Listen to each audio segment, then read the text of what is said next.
Alright. Whoops. It's alright. Alright, you know what? Maybe I shouldn't go live.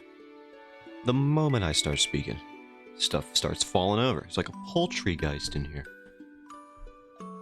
And he didn't like my sound waves. Well, frick him. I got stuff to do. I think I might have an idea of who it is as well.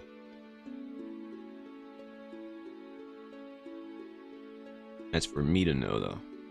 Me and my spirit vendettas. Alright, here I am. we're just gonna jump into it. I don't have any lengthy preamble today. I got no time to waste. I'm working on a webcam. I will say I've decided that I will take off the hat for now. Oh god, I forgot. I have to... Okay, well, I gotta open up this weird little pen application app, and then I can open up my stuff. There we go. Now everything works. Perfect. I don't know why. I didn't used to have to open that up every time, but now I get the luxury of having to open that before I do anything. Every time. Very cool. Most people don't have the privilege, the honor, to be forced to open up software every time they want to draw, but I do. And I don't just mean Clip Studio. I think I might have downloaded the wrong tablet driver. That would be the only explanation. But it works good enough to where I'm too lazy to change it. You know, it's kind of like how people live under oppressed conditions. It's like, it's just good enough to where they don't want to riot actively and throw their life into shenanigans, to put it lightly, to put it too lightly, honestly. Hello, Gara. Welcome in. How's it going? Oh yeah, thank you for the invite to stuff. I did see that. I've just been so terminally offline. Mainly unconscious. I'll get back to you on some of that, for sure.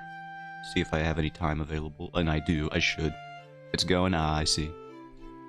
Well, hopefully it goes a bit better than that indicates for the duration of this stream.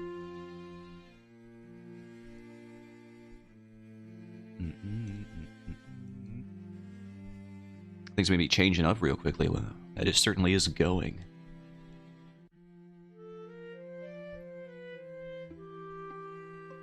Doesn't sound like staying, that's for sure. Taking Olive into urgent care in 2 hours? Oh, I see.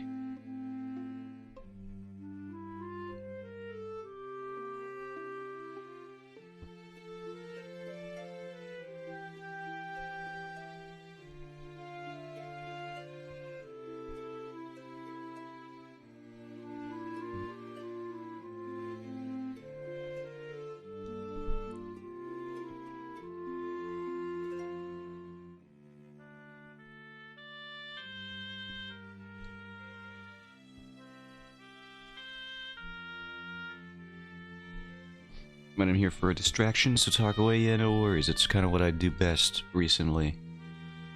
Talk about nothing at all. Alright, here's something. I got a conversational topic. I watched Memento now, as per your recommendation. The, one of the more, what is it? I wouldn't say one of the OG Christopher Nolan movies, but definitely one of the earlier ones, for sure. I gotta say, that movie, pretty great. All things considered. I want to say up at the top, very good movie. I think the gimmick, as critics started to call it for some reason, I don't know why, is very effective at making you feel like you only know as much information as the character would, given their condition. It's very unique. I don't think really anyone else could ever do something like that, or has ever done something like that. With the character Leonard. This whole short-term memory condition. I will say I enjoyed... For those who don't know, and for future posterity, it's a premise-based movie, Memento. Crime drama, based on a character who can only remember things for like an hour or something, maybe even like a few minutes, depending on whatever happens to him, depending on how hard he focuses on it, because he has a short-term memory loss condition. He can't make new memories. And he's trying to find out who killed his wife. And that's very hard when you can't remember anything. And so the movie does it also. That's not the only thing. It does that. That's the character. So you're established with that. And then the movie basically plays out most of its sequences in reverse order. Like, scene will happen, and then the next scene will happen, and then by the end of the second scene, it'll have flowed into where the first scene was. So it'll play itself sort of backwards, which is very interesting in making it feel like you also have short-term memory loss, because you only get as much information as the movie deems that you are allowed. So that whole thing, all of that is great. I love that. The only criticism I have with the movie is like a bit of a subplot with Sammy. That's the name of a character from the past of this Leonard guy, our protag. I thought that was a little confusing. There is one thing though that I was looking for like answers and explanations, because I'll admit, when I was thinking it over, I was wrong about my interpretation. And usually you can't be wrong about how you interpret media, but I think Christopher Nolan has come out and said what his intentions were with the movie. And so, like, when people start linking all those videos of him being interviewed about it, it's like, oh yeah, you can just basically completely miss what he was trying to do. And I did, for sure. I didn't know what the heck was going on by the end, but I enjoyed the journey for the most part. I'd say I was following it up until about, well, really the Sammy stuff, and that's my problem. There's a whole bunch of spoilers, but I will be spoiling it so I can talk about it. But the biggest one is that Sammy is, as a storytelling device, a character that Leonard kind of made up as a coping mechanism to conflate himself with the killer, so that he didn't have to bear the burden of accidentally killing his own wife, because she was diabetic, and his short-term memory loss condition led him to giving her too much insulin. It was an interesting little plot twist there. And he'd already found the killer. And he just couldn't live with that. And so he made himself a puzzle he couldn't solve by removing police records, or parts of police records, that he was using to track down his wife's assaulter, because she did live through that. But the Sammy stuff is very confusing. Even just explaining this movie, there's like 40 different plot lines you gotta keep track. That all happen at once, and also kind of isolated from each other. It's an interesting watch, though. I think it's kind of probably a movie best suited to watching a second time, once you know everything. Or, I've seen in the DVD collection, I looked into it, apparently there is a way to view that movie in chronological order, if you have the DVD. It makes you answer like a little series of questions to make sure you know the plot, or something. To make sure you know what happened. Which I'm sure you could just look up the answers to on Google, but it's a cute little thing that there's like, oh, did you watch it? I don't want you watching it in the wrong order if you ain't seen it yet, says Christopher Nolan to you directly through the screen as he reaches his hand out, menacingly. But that was neat to find out. I wonder how much more either clear or confusing the movie would be if it was played in chronological order. Well, the scenes anyway. Alright, let's draw some faces. And I don't want to draw those ones in that panel. I want to draw some different faces. Well, actually, I noticed I should draw this sleeve, because it looks weird. Where are you? Yeah, this sleeve is bugging me. It doesn't even have to be that intricate. You just gotta make it so it looks like it continues in this spot. Oh no, a tangent. Wait, I don't have to have that.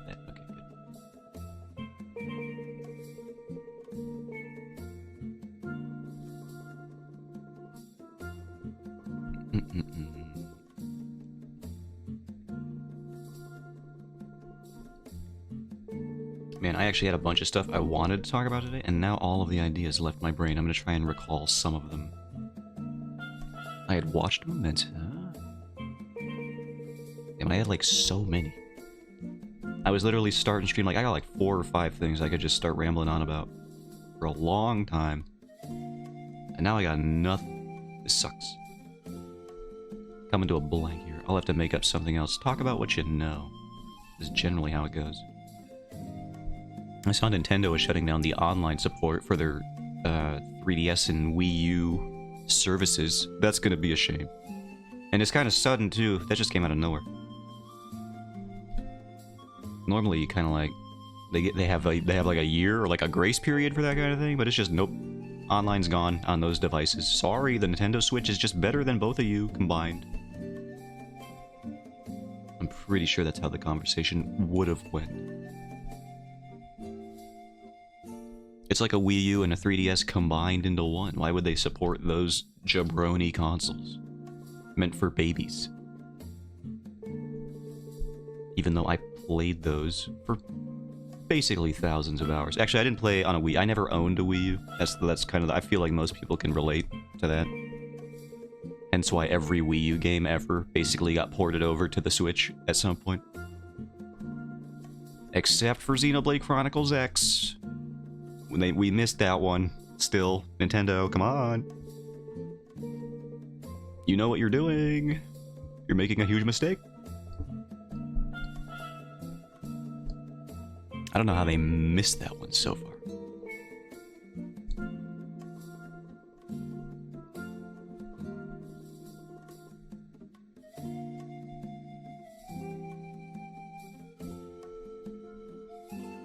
Oh god, this facial shape. That is not correct.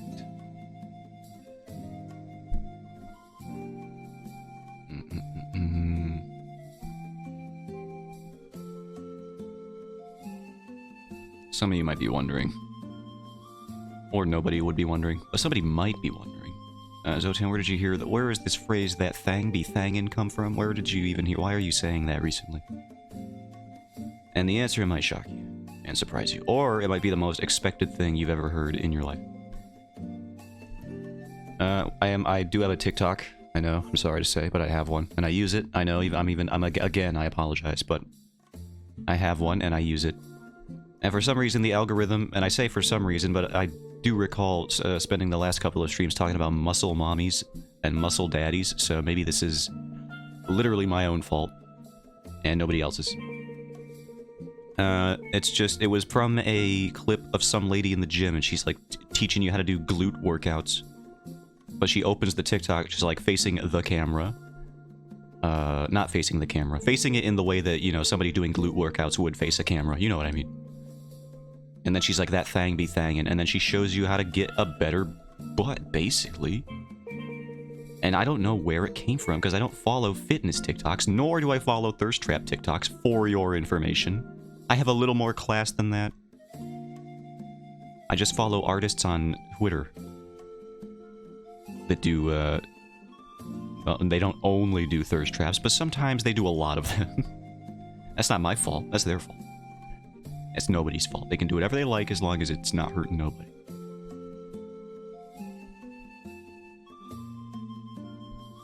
But that's basically where the phrase came from. And it's just been stuck in my head this whole time. That thang be thangin'.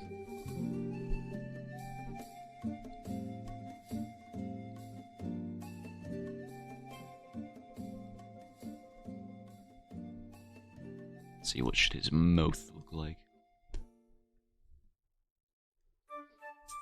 Yeah, this is Zelda song. I wish this game was better. Skyward Sword. Because it's got such a good vibe. The dungeons also, they deserve a better game. Some of the best dungeons in the franchise, and then you got freaking Skyward Sword attached to it. Gotta fly on my bird at 2 miles an hour.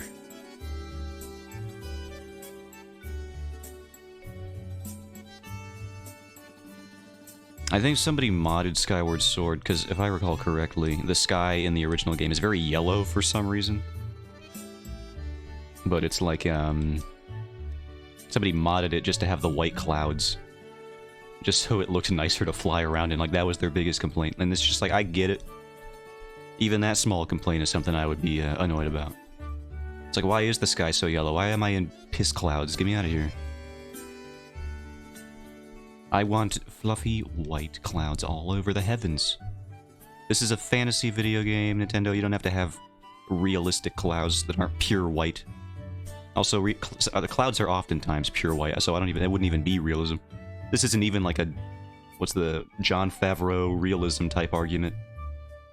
Which is like the argument he made for every scene in The Lion King looking like garbage. The remake, that is. The original one, absolutely not. Everything looked great in that one. Even the weird lion boning scene, which we all just kind of gloss over, is in that movie.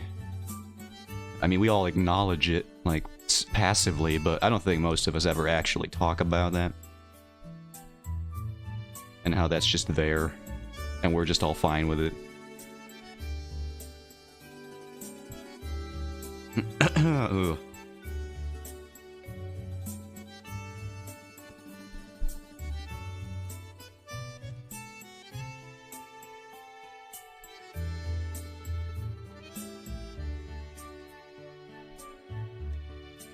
This beard might be too long. Hold on.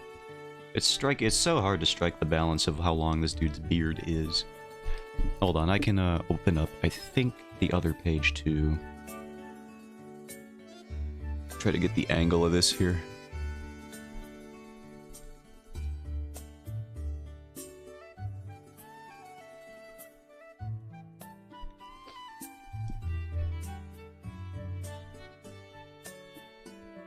Get that hairline blocked in.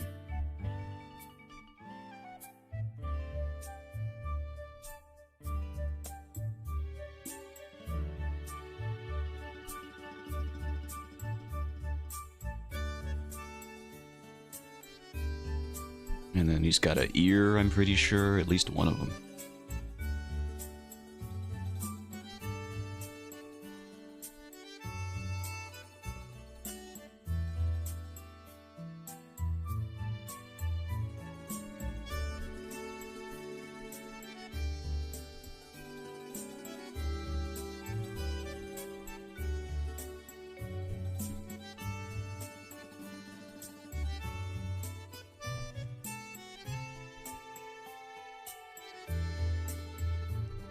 He has so many little facial lines that I've used to make him slightly aged, but not too aged. Because I do have older characters in this, not in this chapter, but in the beginning of the story. I believe Cabby called her a wrinkly honey, but that's fine. You know, that's perfectly acceptable vernacular.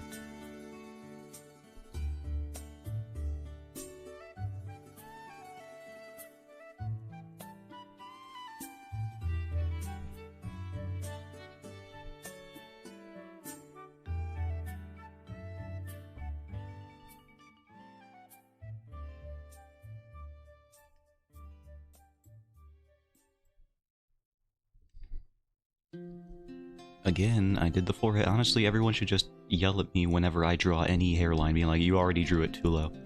We already know, without even knowing what the future of the drawing will look like, that you've done it too low this time, Zotan. Yet again, you foon. And I would say something like, first of all, rude.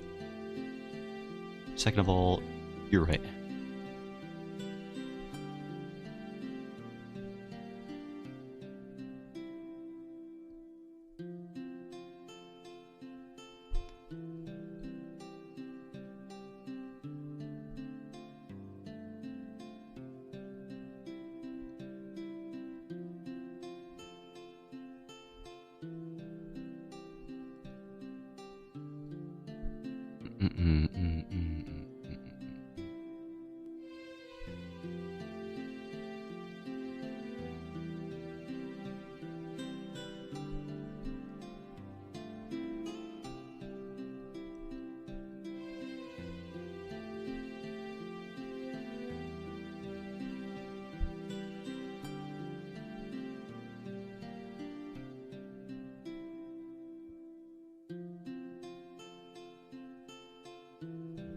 Oh yeah, I forgot I got his beard line here.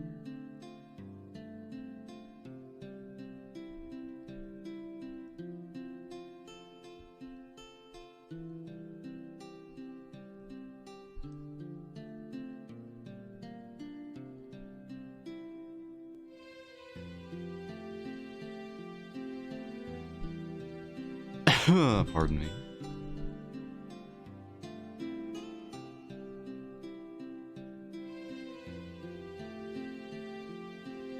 Oh yes, Drawfee Day, I always forget.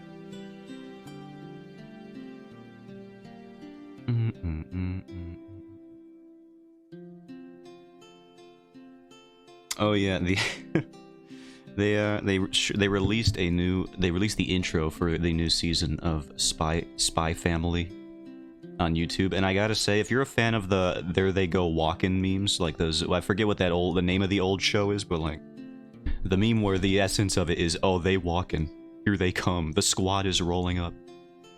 Spy Family has provided us with one of the finest examples of, oh, here they walkin' that I have ever seen. I'm gonna see if I can.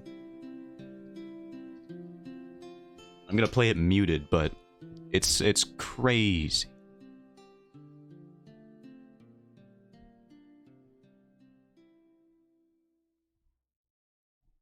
I gotta see it. Why is it so hard to find?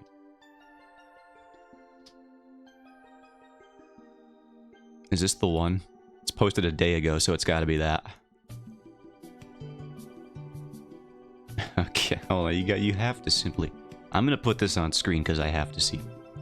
It's so beautiful. I love this part.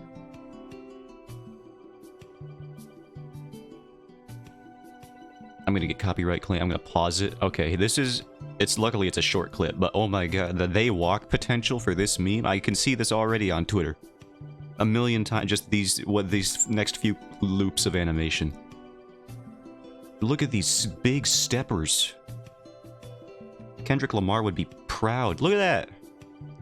They are walking so hard at the camera. That's insane that they decided to do this.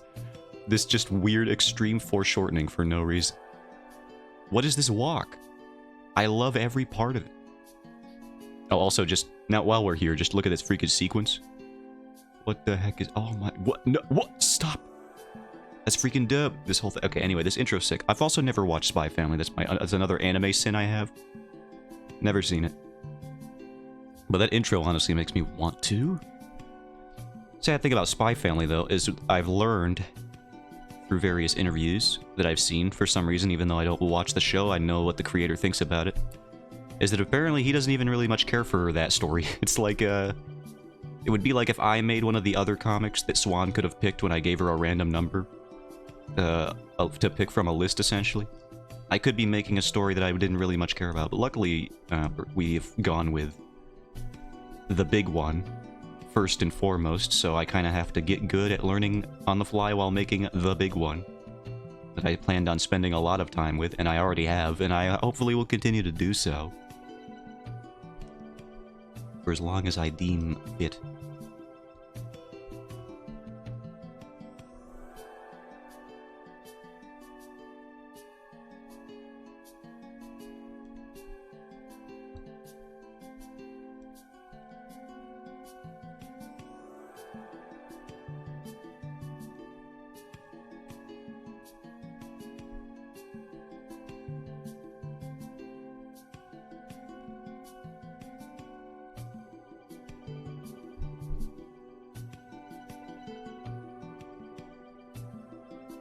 No, that hair's too luxurious over there. We gotta tone that down a bit. At least the angle of it.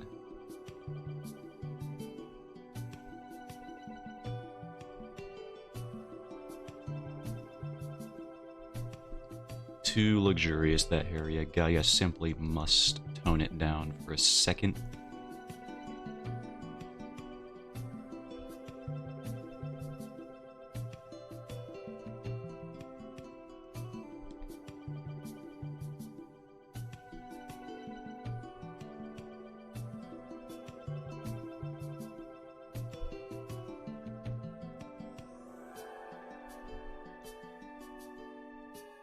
Oh yeah, I also watched the, I don't know if I've brought this up on my stream, but I have seen the, I've been watching a lot of premise-based movies recently. I watched The Truman Show the other day for the first time. I hadn't seen it,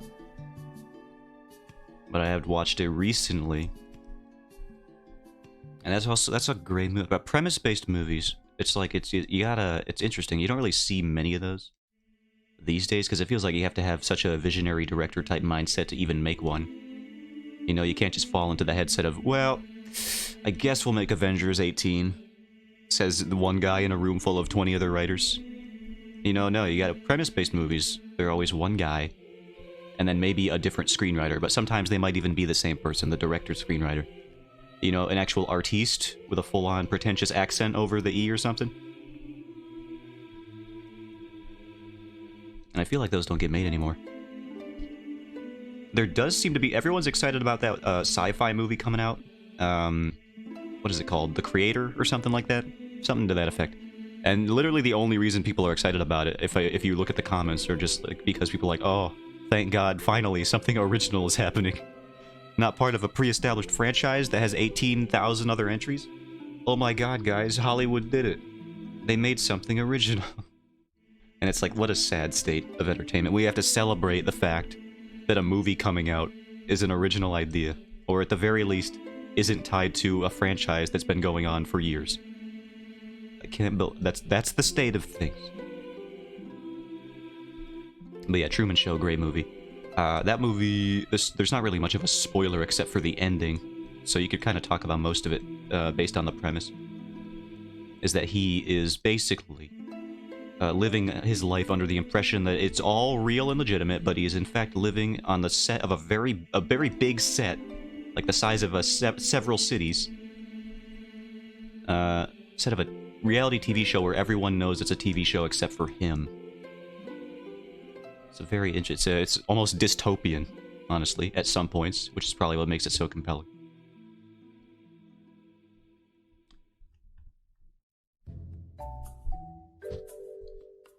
Also one of Jim Carrey's finest performances. At least one of his more dramatic performances. Which you gotta give him credit for. The man don't do those often. Even in recent years where he's gone crazy, he's still just doing stuff like Dr. Robotnik. And you know what? Maybe him going insane actually helps add to that performance. Maybe he was born to play Dr. Robotnik on account of him going insane. Slowly, over time. I know he took up painting at some point. I don't remember what... I think he took up, like, making political paintings. Like, political comics, but in painting form. So that was something. I also seem to recall him being anti-vax or something, which is like, that's not a great look for you, Mr. Carey. Not Drew, but the other one. Drew Carey, however, love that guy. Or at least the stuff that he was on. I don't know about him as a personal guy. I know he was a Marine, I think. So it's like, not only is he a comedian, he could also probably destroy you in hand-to-hand combat.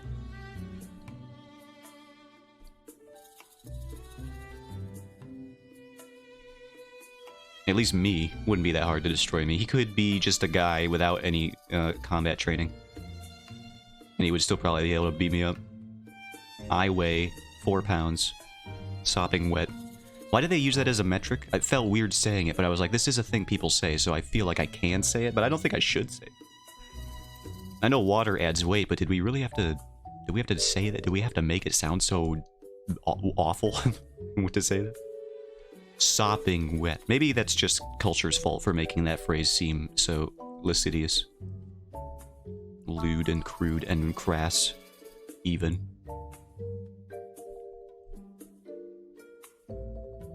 They couldn't have known that we would be using terms like that in an inappropriate fashion. And the people who first said the word daddy? Oh, man. I bet they're really kicking themselves now.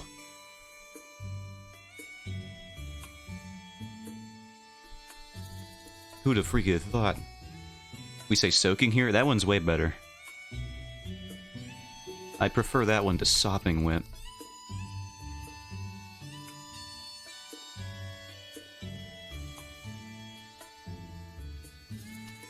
Ugh.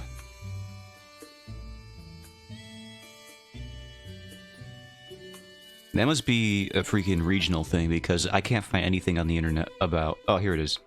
Dripping, soaking, sopping wet. Most of the things say soaking, so that is a better version of the phrase. Why did we say sopping over here? Is that an upstate thing? If so, I hate it. And I wish we didn't do that.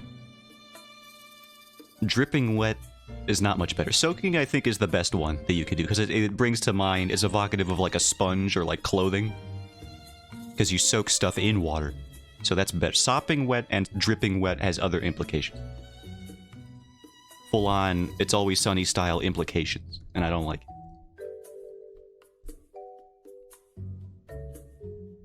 it. Get me away from that.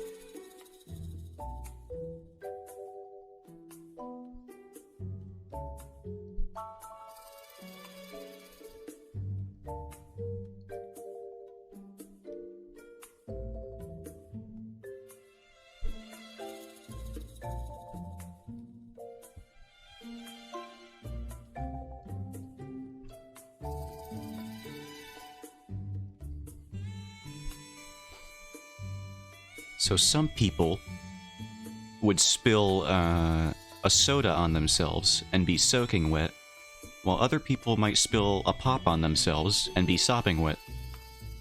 This is just the world we live in, and you know what? That's beautiful, I think.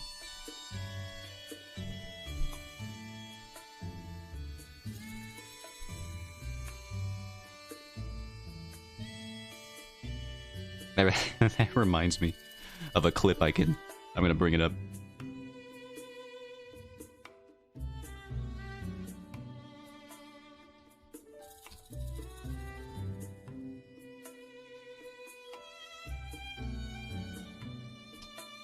Hold on. Oh, here it is. Alright, good. Yeah, I found it. Let me do this one. Okay, I'm looking in that direction. No, you pause yourself, Travis McElroy.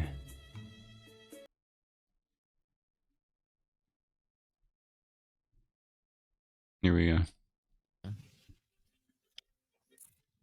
Towards the birds? Yes, sir. Towards the birds, tuppence a bag. They do seem to be circling something, but I don't What see is a anything. tuppence? A Two penny? pence? It's like 2 pennies. Oh, I'd never put that together. What a delightful language. English? Oh. It's the big fan, Griffin is. We have so much fun with it. we have so much fun with it. What a delightful language.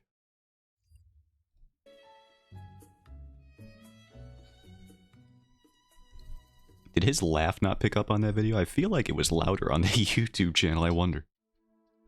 Maybe he broke his mic. Yo, it's Fi's theme.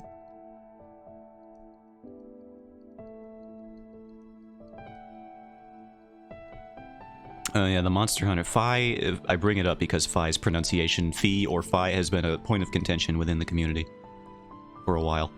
And there's no Zelda games, they don't say their character names, so who even knows what the heck's going on? And I don't trust localized readings of scripts on, like, just throw it, like, so, well, this guy said on this one Nintendo Direct, it's like, I don't trust him. I want the official guys to say it. And I'm sure there's a clip of that out there somewhere, but I'm pretty sure it's Fi. But the reason I bring it up is because there's a whole pronunciation debacle in the Monster Hunter community over the name of the monster, Tigrex. And that is how I pronounce it, with the implication being that he is like a tiger T-Rex. Other people have taken to pronouncing his name as Tigrex, as if it was T-Rex and then T-Rex, which is dumb, because that's like 80% T-Rex. And the like association with tigers is barely even there, which it has to be, because the monster is like big orange and stripy. He's got like orange and blue stripes, and he's a big old dragon, and he's got 4 legs that he runs on, and he's got the same build as the other monsters that have been cat-like in the past, like Barioth, which is like a saber-toothed tiger dragon, and Nargacuga, which is like a puma or like a panther dragon. They all have the same, like, body type of, like, the wings with the claws at the end of them, sort of like a wyvern, I think. I don't remember if that's the correct classification, but, you know, I don't... Wyverns and dragons and drakes, I forget every time which one is which. But the community keeps dividing itself over whether it's Tigrex or Tigrex, and it's very obviously Tigrex because of that, like, cat association. It's supposed to be evocative of tiger because of the you know, the cat elements of it. It's like a big cat. That's the theme of those monsters. The flying wyverns. They do call them wyverns in Monster Hunter, but I'm pretty sure Monster Hunter doesn't care about what those classifications actually mean, and instead just kind of go with whatever sounds cool. Like brute wyvern, that's not a thing. That has never been a thing in medieval times.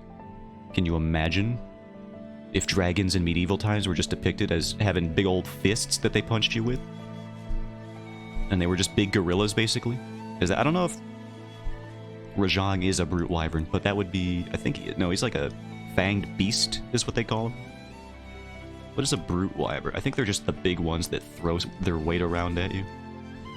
Like if Ankylosauruses still existed, that would be like a brute wyvern. I think they're the ones with the tails they just threw at you. Big old spike ball tail. Dinosaurs really were just action figures before we figured out how to make those. They were just so dope. Like Triceratops, they got 3 spikes on the front of it. And you clash them into each other with like a big old clang. You're just like, wah, whoosh. They were just living action figures the whole time. They were meant to be children's playthings, and they didn't even know it.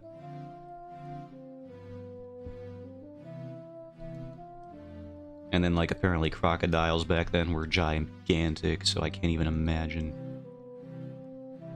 Like, think about crocodiles we got today. The biggest one you'd find, you know, maybe something around 12 to 15 feet. 15 feet would probably be pushing it, too. That'd be a huge boy. That's the biggest one you could probably find from tail to tip. But those G-dang prehistoric crocodilians, freaking, oh my god, they'd be like 30 feet long. Could probably reach up to the second floor of your house just by like climbing up the wall there. Reach their head into your window. That'd be, what a horrible image that I have now left you with. You can think about that as you drift off into dreamland. Just a big old crocodilian head looking in your window. God, I'm giving myself a nightmare and I'm awake. Giving myself horrible visions. I'm surprised I never had a nightmare like that. I had big snake nightmares as a kid. Like many of those. Huge snakes, too. Not just your, like, anaconda size, but like anaconda from the movie Anaconda sized. Or it's just way too long. That's not sustainable. In real life, I don't think. I had so many of those. I had a messed up nightmare where there was like a big old, like it was like a really long fish. It was a really long black fish. And it kind of looked like a little bit of a shark or like something like that. It was really long and thin. And it was in the water here. And I was looking, this is like first person perspective. I was like looking at it from the shore here. And then as it approached the shoreline and started leaving the water, it was like morphing into a snake as it hit the land. And it was huge and it was still coming after me. And it was like a really big viper-looking one. So that was terrifying. That's just kind of the things that I've dreamt about when I was 6 years old. Because apparently, you know, subconscious mind hated me. I don't know what's going on there. I thought we were cool. Me and my subconscious. Apparently not. I mean, we're cool now. He kind of got over that whole prankster phase where he would show me the most horrifying terrors he could conceive of, and then I would react to them, usually out of, you know, screaming and crying or something. You know, it's just like, it's a whole thing. He seems to have gotten over that. I have an abusive subconscious, or I did.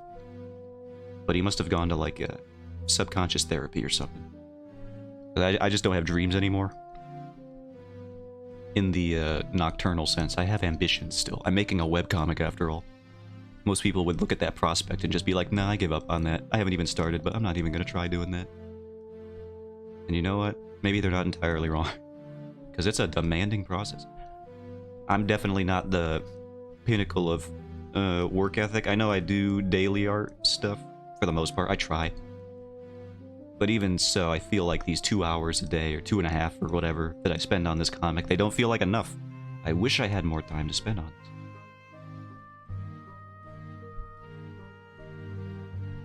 That would be good.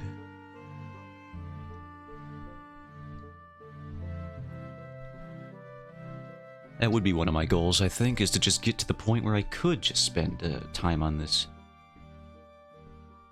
As much as I want to have a sustainable schedule.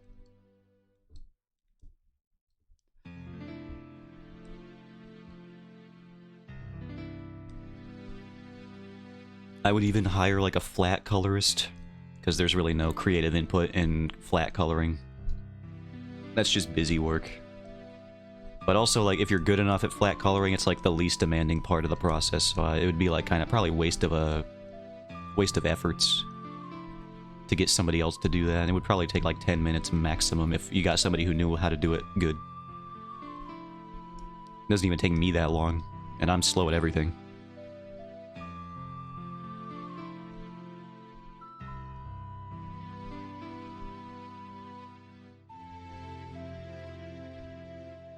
Except complaining about romance in poorly thought out romance plotlines. That, I am so quick to complain about that.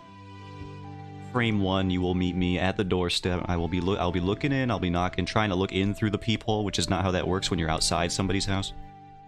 Just waiting for you to come out so I can discuss bad romance with you. I'm like a bad romance, this is like a this is like a Lady Gaga promo. I'm like a bad romance telemarketer. Would you like to hear the words of our Lord and Savior, Ghibli Studio? And again, I really should watch the movies in Ghibli's lexicon that are just romance movies. I need to see what they're like when they focus exclusively on it. As of yet, I have not done that.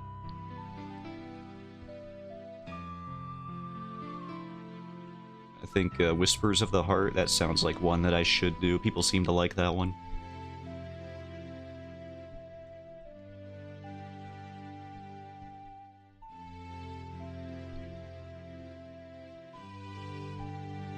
Or is it Whisper of the Heart? Is it multiple whispers or one whisper?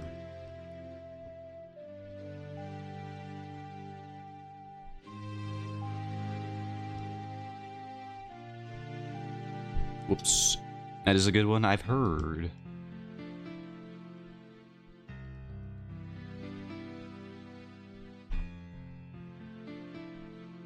I also started to see some reviews come out for The Boy and the Heron, as it has been localized into the new Miyazaki movie. The supposed last one before retirement, but we'll see how that holds out. I honestly don't know if he can make another movie, just, you know, time-wise. It is kind of, you know, feels messed up to say, but it's true. I don't know, that dude is up there in years. And apparently, they didn't spoil it because that would be like a rude thing to do. They were just talking about how they were at this film festival, this channel I was watching. And apparently it's a very good movie if you like the Ghibli movies more for their tone as opposed to their narratives. It's very much so, apparently, more of an ambiguous movie in regards to its plotline. Which is, that sounds like proper Miyazaki these days. Less technical, more feeling-based. That's like a lot of fantasy-oriented Japanese media, is they tend to go more for feeling than logistical, technical script writing. You know, they tend to favor that emotional writing, which is it's a way of doing it. I can't say I'm always the biggest fan of it. I do have a Western sensibility about me. Whisper of the Heart is related to The Cat Returns. I've also heard of The Cat Returns. I did notice Whisper of the Heart had a weird little cat dude in the front of it. And I did recognize him from this other one. Wait, what the heck is this? The Cat Returns remake? What the heck is this? What? What is this CG-looking thing here? Yeah, this is not official. What am I looking at? It looked so competently made, and then I scrolled down for a little bit, and it looks like... What the heck is this?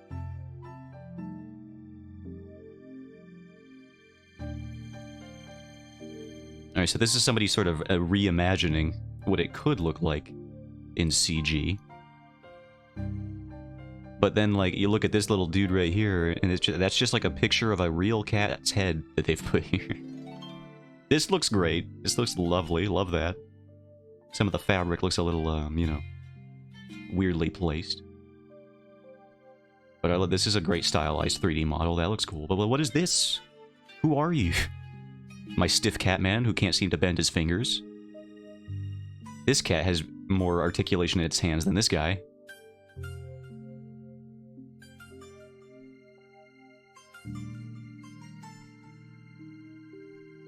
And that one's a more cat-like individual.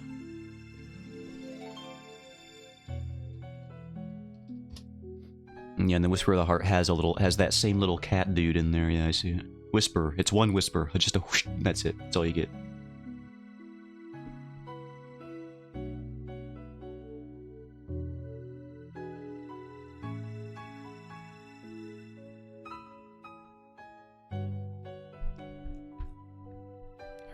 Enough looking at promotional material.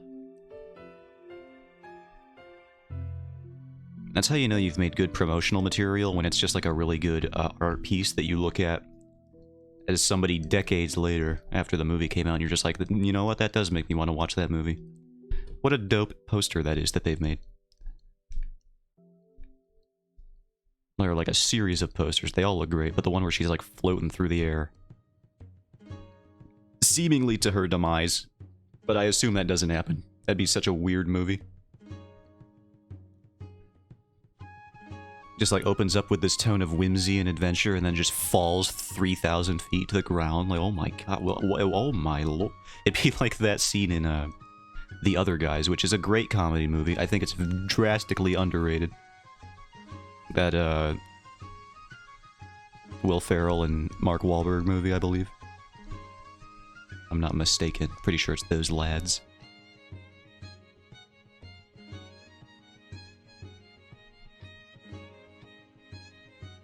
Feel like that scene where the two other cops that are supposedly the professionals jump off a roof aiming for the bushes, and then it's just a very dramatic, slow build-up to them falling onto the pavement and missing. There were no bushes, to be honest with you. They didn't miss them. There were none at all.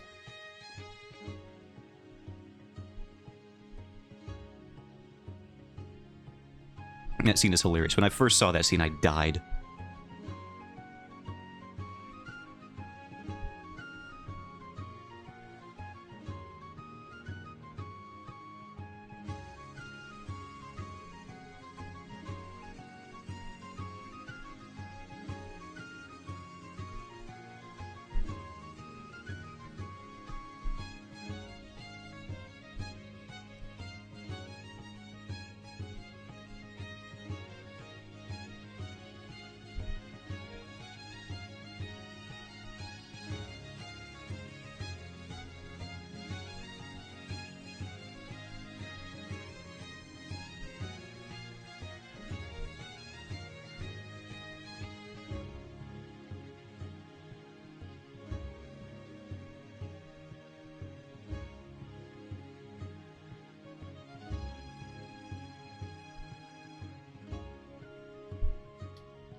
Oh boy. More parallel line. There we go. Wait. No, I don't like. Wait, I've decided. I don't like it. Fix.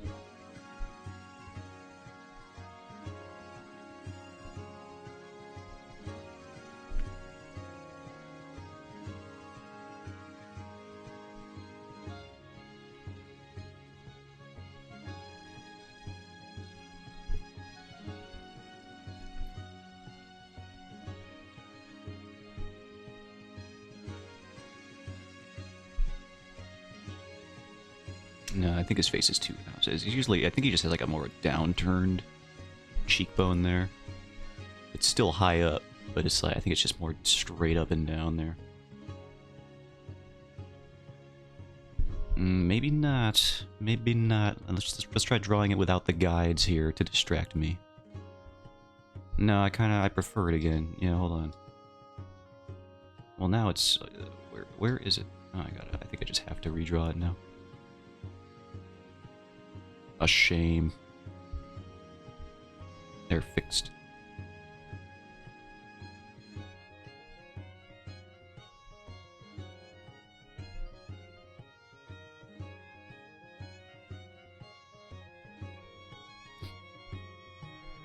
I have entered this period of my life where there is a lot more Martin Short showing up in it than I would have. I just realized it now.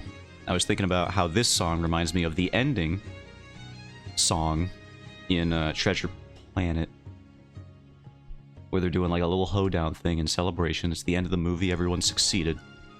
And then I realized Martin Short is in that. And then I realized that I had been watching, there's this animator called Joe Kappa on YouTube. And he makes this series called Haha You Clowns.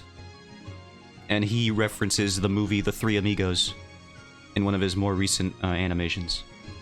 And that movie also contains Martin Short. And then I started remembering that I've been watching Only Murders in the Building, which my mother wanted to start watching, and that show's really good. It's like a Steve Martin, and you'll never believe this, it's also a Martin Short joint. Selena Gomez, too, which is interesting. But that show's great, and Martin Short is just all over my life recently. I don't know how he got in there, but he's everywhere. Man, I can't escape the short.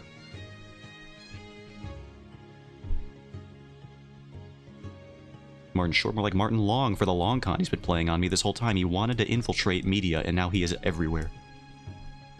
It's like that 6 Degrees of Separation game for Kevin Bacon. But no, it's definitely Martin Short is the new Kevin Bacon. He's just you can't go anywhere without Short tagging along. Treasure Planet is amazing. I love that movie. people actually get mad at that movie for Martin Short's character, but it's like he's barely even in it, dude. It's better than the Moose in Brother Bear. Those guys sucked, and I'll give you that. Those guys were awful characters. Just like the most insufferable comedic relief that any movies had. I hated them every time they were on screen. So annoying and pointless. Didn't contribute anything of note. But Martin Short's character is like important, the robot guy.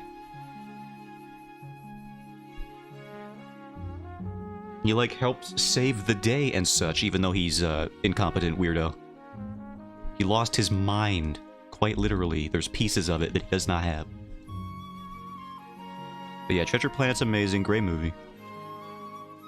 And only a little bit of furry bait, so it's like we can accept that. What with El Capitan in that movie. Definitely one of those characters I imagine those people being like, when they look at Lola Bunny, being like, I'm not a furry but... But...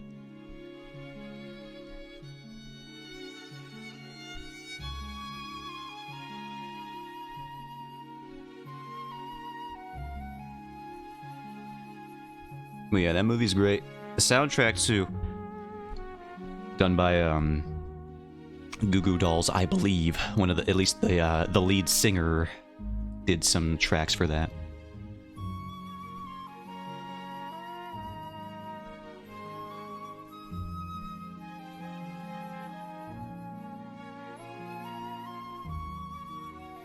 I always got a song that they sing in that movie confused with another Goo Goo Dolls song before I knew that it was the same guy, and I was like, why do these songs sound so similar? And it's because the same guy made them. But I had no idea. For years, I was so confused. And I would always get them mixed up in my head.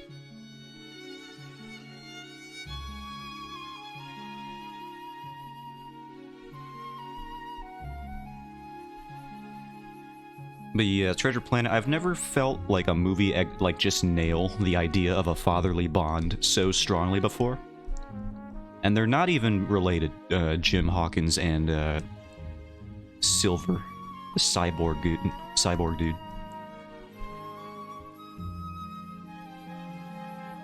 It's just like when you're watching that movie, you're like, oh my god, I wish they would just go off on adventures all the time. They love each other. They need each other. But like in a purely paternal way, obviously. He just needed the validation of a supportive father figure, alright? And then he gets it. And it's amazing. It's a beautiful movie. And then we've talked about it before, but that voice actor who does Mr. Scroop is like Michael Wincott. It's crazy. Sounds exactly how I imagine most villains that I draw to sound like. Just because of that voice. All that freaking grit and gravel in there, the dude must have ate a pavement when he was a child and it never quite got its way out. At least not all of it.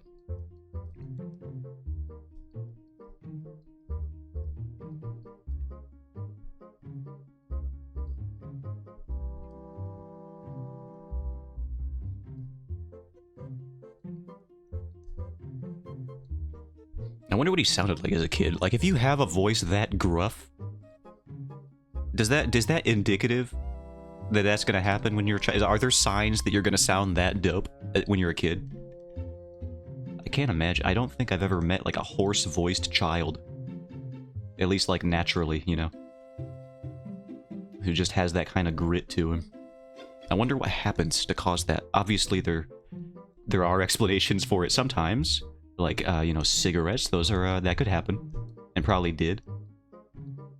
But like, if you don't smoke and you still have that kind of voice, how does that happen?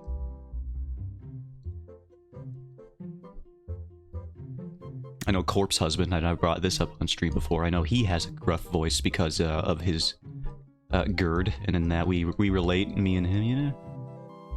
Shoutouts to GERD for bringing us together with Corpse Husband, in a way. He's just like me for real. Except he's a little bit more emo-pilled than I am. Especially in his music. Not really my thing.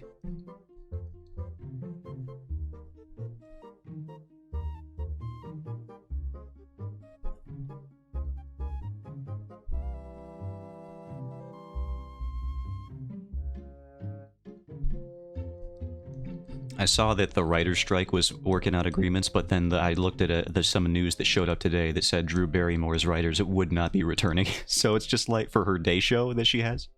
And I was like, oh boy, that doesn't bode well. What does that mean? Does that mean she was doing some shady stuff? Or at least her team? You know, you can't really blame the face of the show for doing everything. I'm sure there's a lot of people involved in it. Some higher-ups for sure. But it's like, Drew Barrymore, no. The whole point of that show is that it's like this wholesome little day show that she has going on. It's like an Oprah type thing.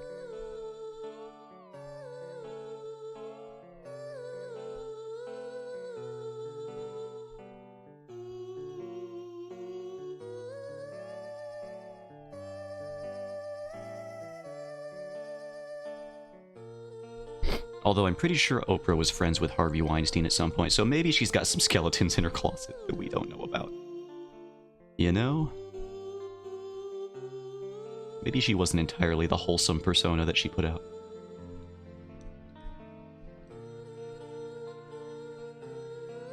She crossed the picket line by reopening her show early. That's true, she did do that. I can understand why people wouldn't want to come back to that when she... Well, yeah, she was like... She did that, but then she also got, she, like, shut it down again pretty quickly after that, I'm pretty sure. Or there was some announcement that came out where she was, where she took the hint, so to speak, but it's like, is it really did she take the hint? Or did she really just, was she sorry that she got caught, basically? Was she sorry that people got mad? It's a whole thing. Or however you spell words today, yeah.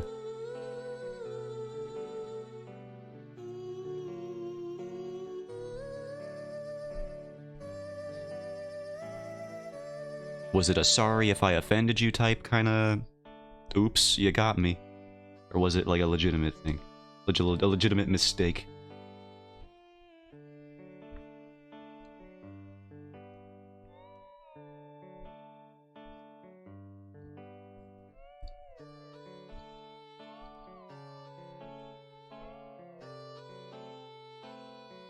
Oh yeah, also speaking of people like Harvey Weinstein, there was also news that Kevin Spacey was on Reddit for some reason. This was just like trending, I guess, you know, because he's a name that people know. That he was hospitalized for a heart attack, and I clicked on the news story because I was like, we're still talking about this dude? And all of the comments were just gifs of being like, and anyways, moving on. Nobody cares about that man anymore. Rightfully so, he's an old pervoid. You know. It's just funny to see that the news thought it was important enough to mention, and that everyone else seems to have the same reaction of, okay, and it's all these people just like, I'm surprised he made it.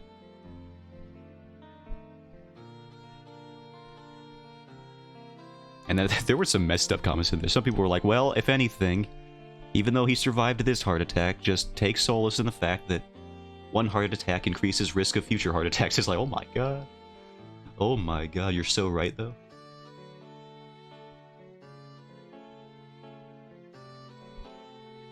Freaking gross old guy.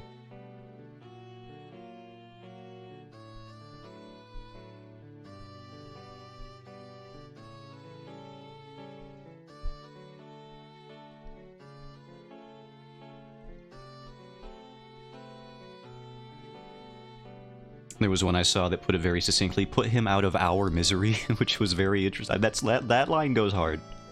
I'll say it. Put him out of our misery.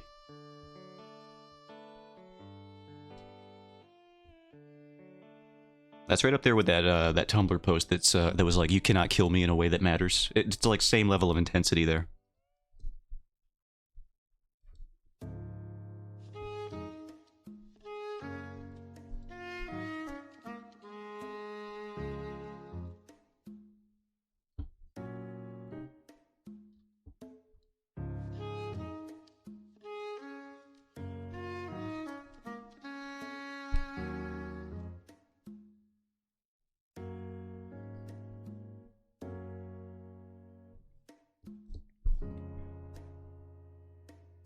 Alright, let's flip the head here.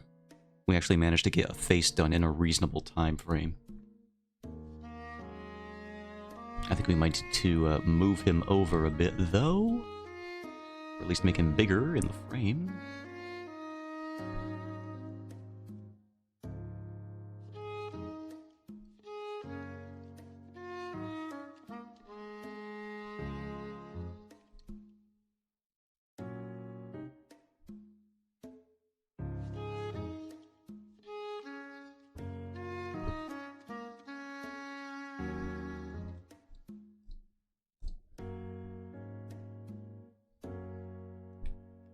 Now this will be a tricky angle to land here.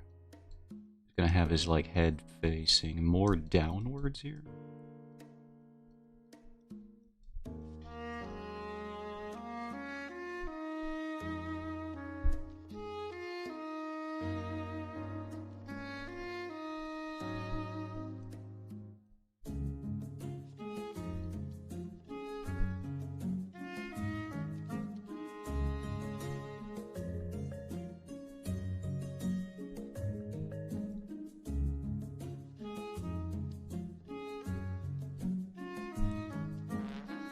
Oh god, this freaking somebody reminded me of what this instrument was and I forgot. Trombone, I think? Yeah. This freaking trombone or whatever. Tromboner. I feel like that joke's never been made before.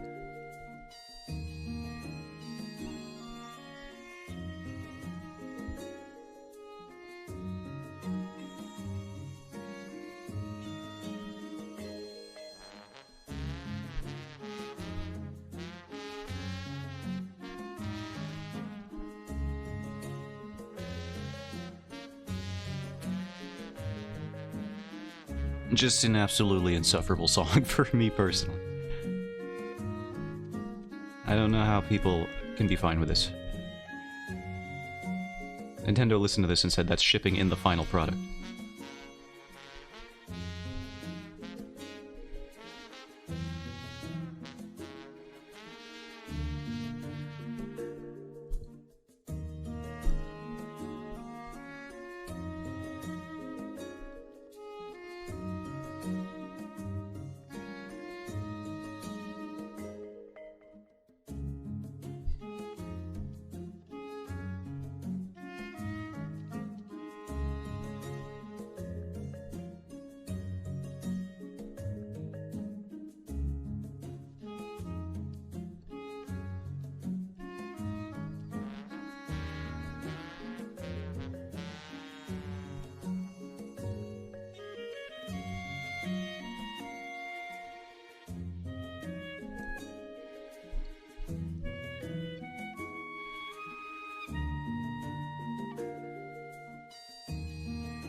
An hour? We've been making decent time, I think, on these faces here. On this one face, though. Maybe when I put it that way, it's not as good as I think. I'm trying my best. Line art is slow.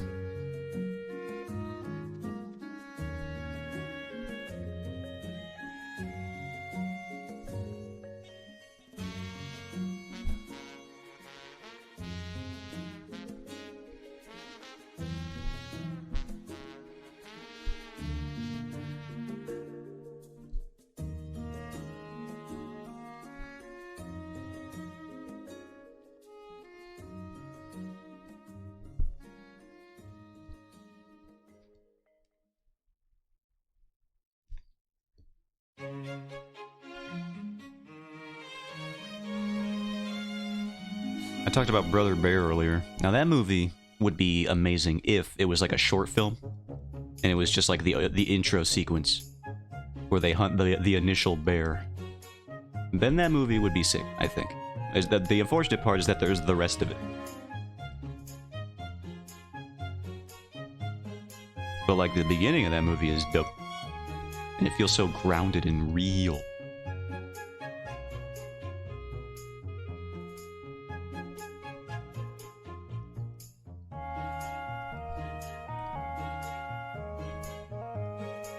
I might just watch that opening sequence later today just because it's so good.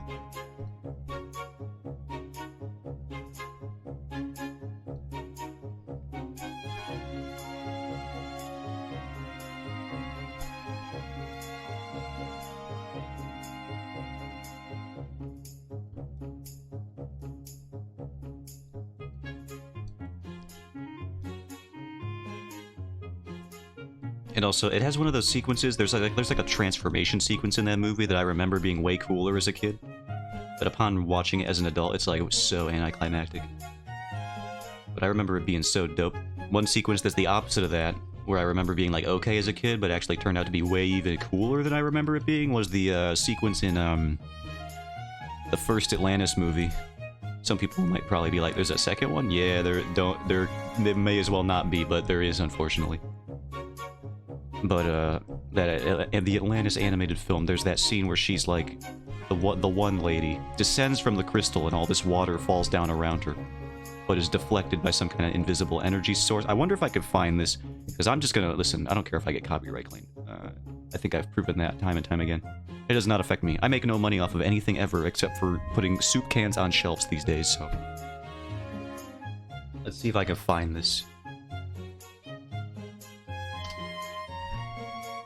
Key to the Crystal Chamber. Yeah, that's probably it. Let's see if I can find... I just want the part where she's outside of the crystal, because it's dope.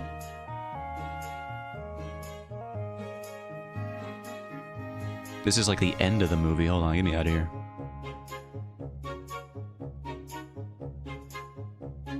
Honestly, this whole movie, if you're looking for stellar animation, is fantastic.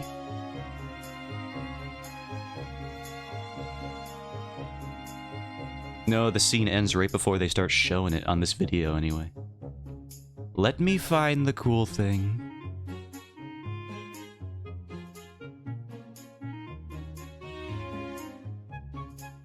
I'm trying to find the cool thing.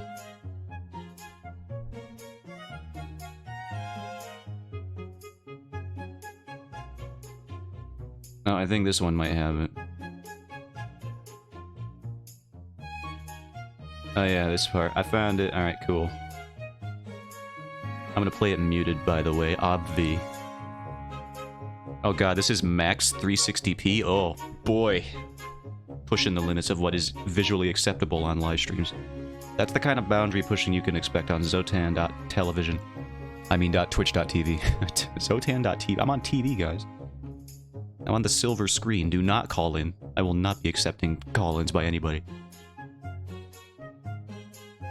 So if you can make out what's happening on screen, this animation sequence is dope. Freak is so sick. Just falling around an invisible orb. Hand animated water. Get out of here, Moana. You got nothing on this freaking movie. It's just that sequence there. That sequence is the whole Crystal Chamber sequence leads into it well, so that's probably why I remember it being so much cooler. But the transformation sequence in Brother Bear as a counterpoint is so anticlimactic. I remember it being as dramatic as I find that Crystal Chamber sequence. But I was wrong. I was very, very wrong.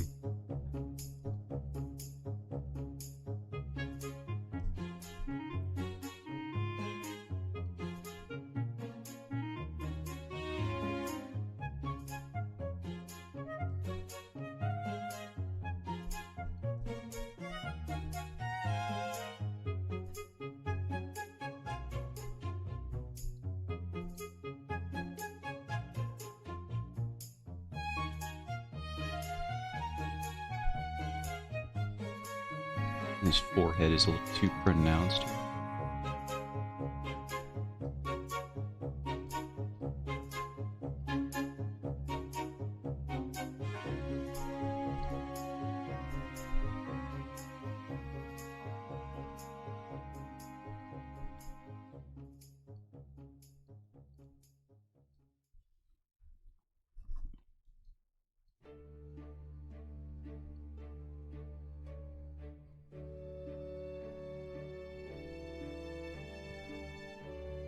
Ooh, Ingerson Venturing Company. New page, I forgot. that was happening. That's one of the webcomics that updates 1 page a week, and I don't know if I'm gonna have to fall back on that schedule at some point. I think that might be eventually how it'll have to shake out, because these pages, they simply, I don't have the time to do multiple pages per week forever. Although I wish I did.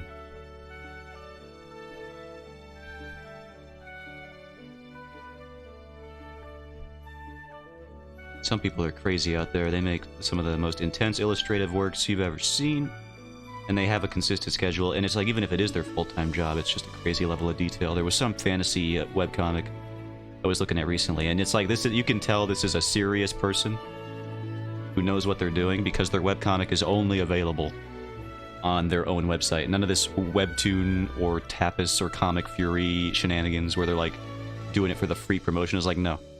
Their work stands on its own so well through word of mouth and marketing, just by, you know, from people being like, hey, this thing's pretty freaking sick for a webcomic, that they only have it on their own website, and it's still successful. More successful than most people who have posted on every, like, free platform available. It's like, this is a person with industry experience and artistic technical skill that they have reached the point where they could just kind of do their own thing and succeed, which is nuts. Succeeding on your own merits in today's economy? Absolutely impossible. But they found a way.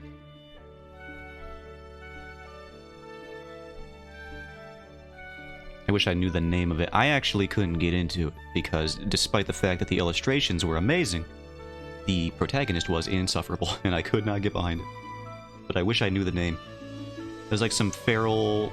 Not feral, but she was very like...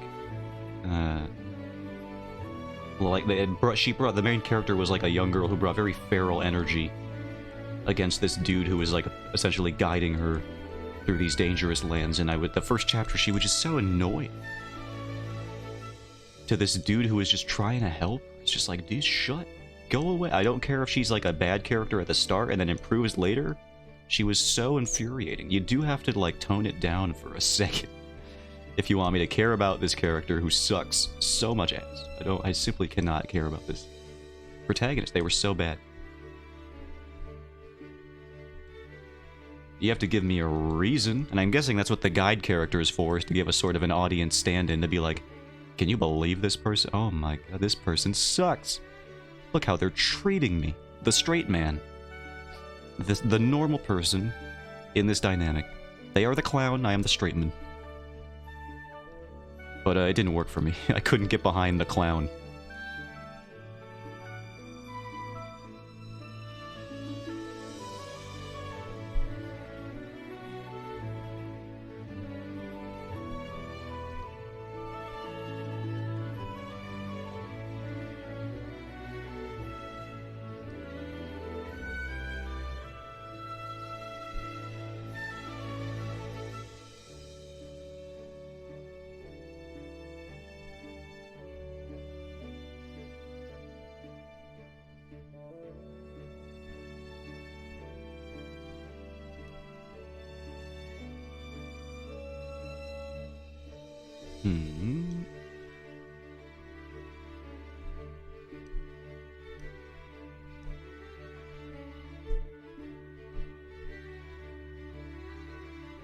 Monster Hunter Now update. I am Hunter rank 26. I have just unlocked 3-star monsters.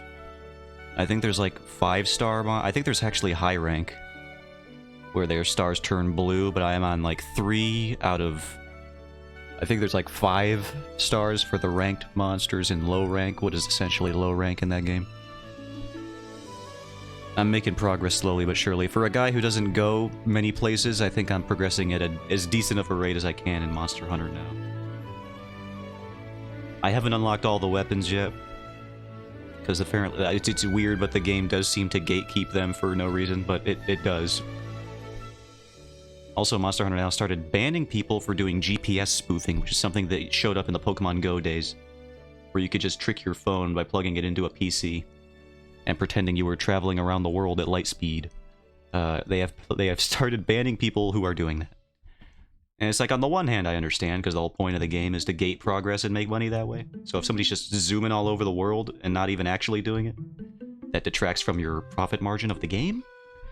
Because that's how the game functions, it's just moving around the planet. And if you're faking that you're doing that, you could beat the game. You could probably use you could beat all the progression in that game in like half an hour, maybe. But still. On the other hand, it's like, frick off, Capcom. Banning people. What if people live in rural areas and they can't go anywhere? What are you going to do about those people? Are you going to accommodate them? Are you going to put like increased spawn rates in rural areas to account for the fact that there's no locations around them? No, you're not going to do that. So you know what you should do? You should let them do whatever they're going to do with their little GPS spoofing technology that they want. That's my 2 cents on the matter. Instead of just saying, well, they live in a rural area, so I guess they just can't be part of our target audience. Like, what's rural? No. No. That ain't how business is done. Not where I'm from. You accommodate as best you can. And that's it. That's the end of story, really. No step 2. That's the first and only step.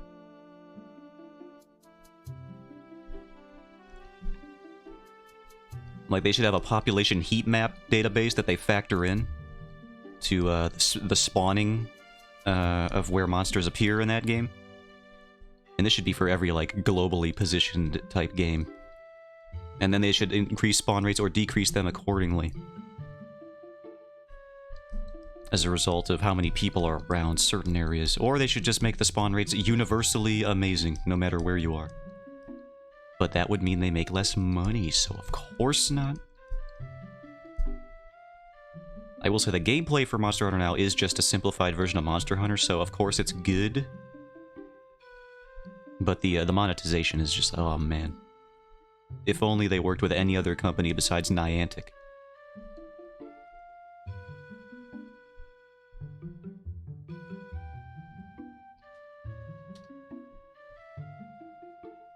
Ugh.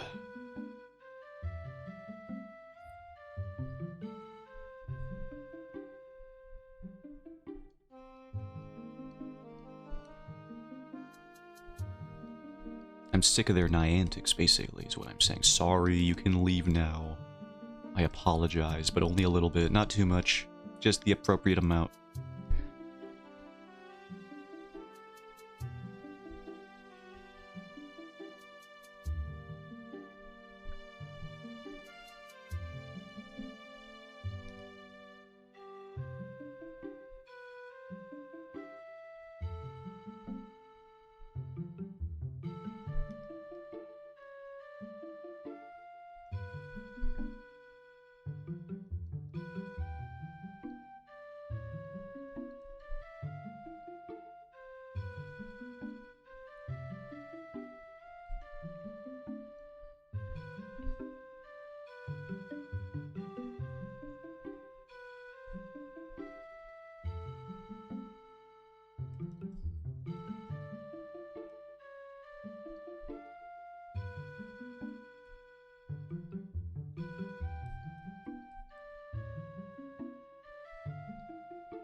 I wish I knew how to do, like, digital watercolor painting better, because it seems like it'd be so fun to, sort of incorporate that into my background style, but I just simply don't even know where to begin. The watercolor brushes in any digital software have always felt so unwieldy to me, as has actual watercoloring. So I imagine it stems from a lack of fundamental knowledge about how to accurately use them. Use the techniques effectively, but I simply don't know where to begin. I know it's about layering, and once you layer, you're really not supposed to relayer unless you want to make stuff darker, which makes highlights like a whole different process than what you would normally do. And I think that's the problem. I don't really work with highlights that often, especially in the comic. That's like a whole other step you gotta add later. So it's like, I don't really have time to add highlights on this page. Sometimes I'll throw them in if it feels important to the panel, but otherwise I kind of keep it limited.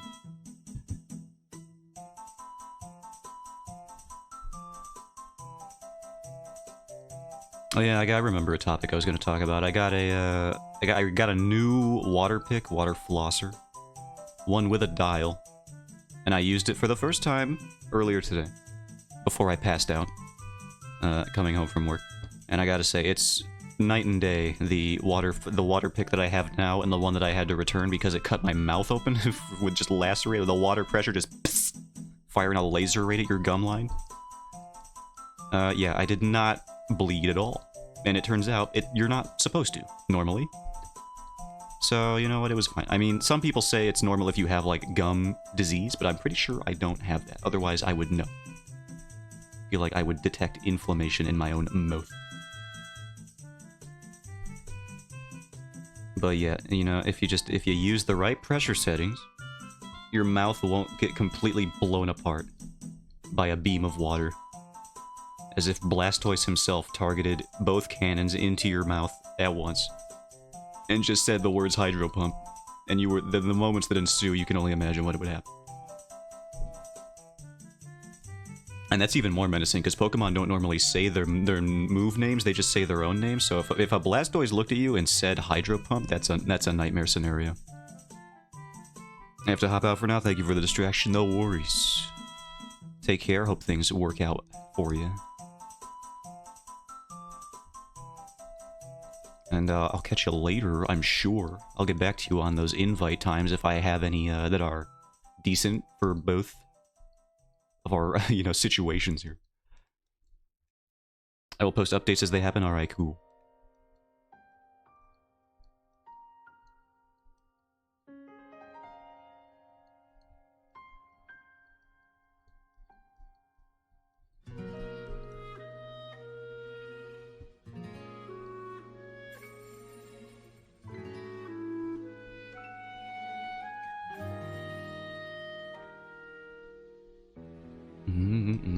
What time is it? I got another hour. Nice. So much time. I might even finish the line art on this page. That'd be crazy.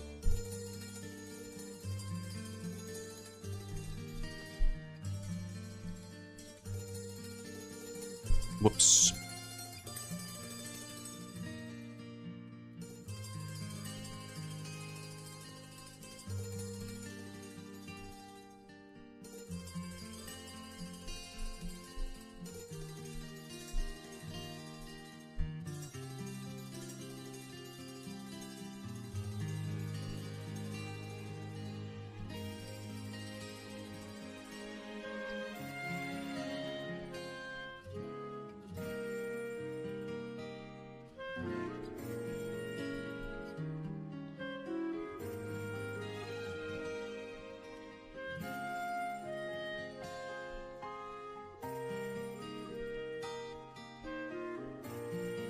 Zooming out feels like it's sometimes zooming out feels like running on a treadmill in the software. Feels like I'm just doing nothing. I don't know why it happens sometimes, but it'll do that.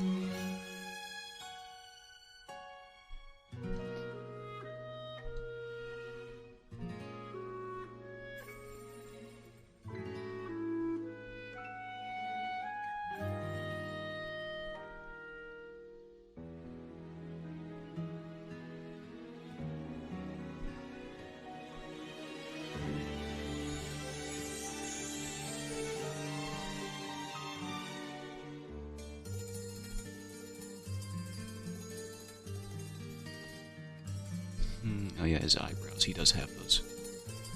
I feel like they would be angled downwards for this because of the angle of his head here in this panel, so we're gonna try that.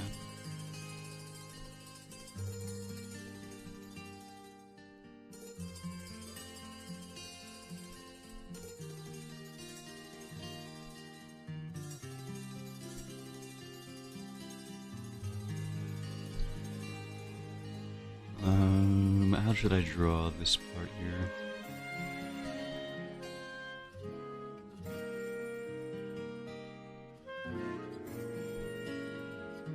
Whoops, I guess not on that layer. There we go.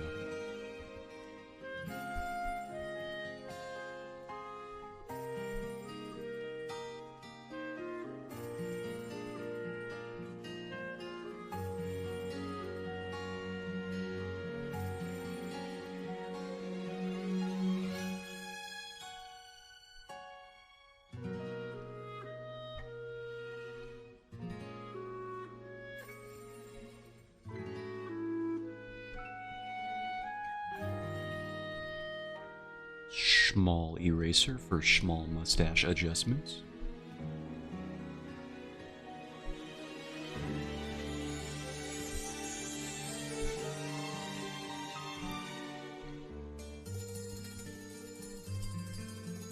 I feel like his eyeballs are for sure off here, so I'm going to adjust that right before I even jump into it. Well, they're not the worst.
It's a pretty cool Zelda song I don't really remember hearing too often. What is this one?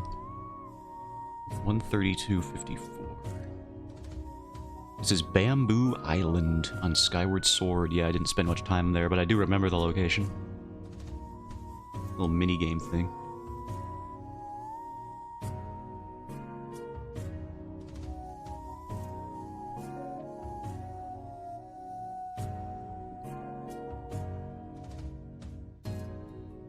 That little, like, underlying string section there does remind me a little bit of, Simply Having a Wonderful Christmas Time, which is unfortunate, because that is probably one of the most infuriating Christmas songs that has ever been written. Sorry, Paul McCartney, but it's true. That song is hate that song. Once you've heard the words Simply Having a Wonderful Christmas Time, that is the song. Aside from The Moon is Right. And that's it. And then there's even a version on YouTube that takes that whole concept to fruition. And it says, Simply Having a Wonderful Christmas Time, but it's just The Moon is Right. And they like pitch shift The Moon is Right to be every lyric and every note in the song. It's really good. And by really good, I mean horrendous. But it's like, it's what you expect from a video with that kind of title. So, in that way, to me, it is perfect.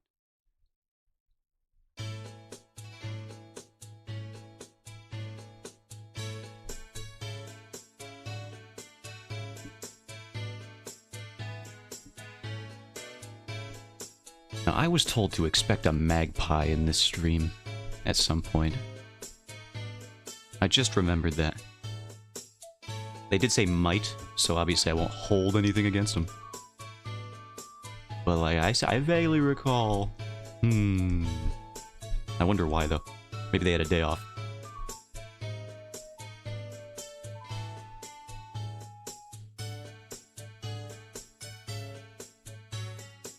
I'm only gonna be live for another hour. The window is so narrow. Now it's kind of just like a suspense game on my end, where I wonder whether or not they show up here on this day, on the day of my daughter's wedding.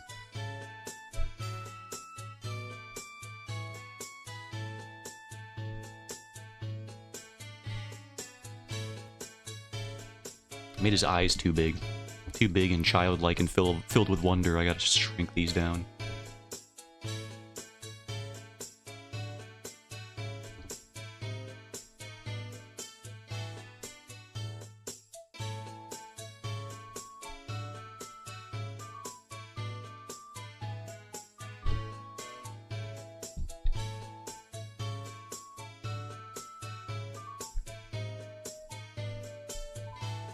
Now we gotta move this one now.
Oh, it's the song. You already know who it is.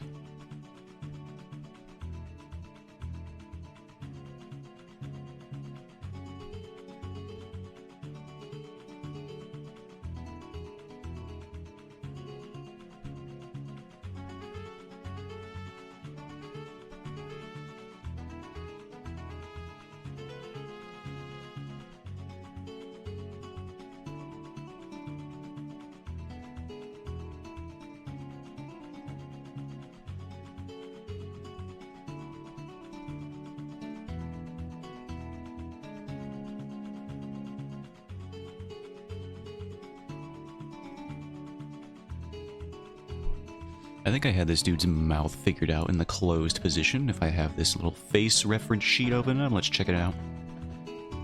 Where is your mouth? There it is. There it is. Okay, yeah, so it looks like that. Okay, good. Honestly, this is one of the better looking earlier panels that I did of this man. Kind of looks like his current design, just with a little bit less hair over here in the back. But I didn't know his hair was going to be that long. His beard's more detailed, though, which is interesting. I guess I had more free time back in these days. Look how many lines are in this little mustache here. It's like I actually had time that I took for granted. Now I'm over here being expedient because I have to. So yeah, I basically had the shape down here of the closed mouth variant. He got a slight trim. He did. Well, actually, he got a. No, you're right. That's the order it would go in. Yeah, he got a trim in between arcs, which is pretty impressive. Also, sub-proof. Welcome in.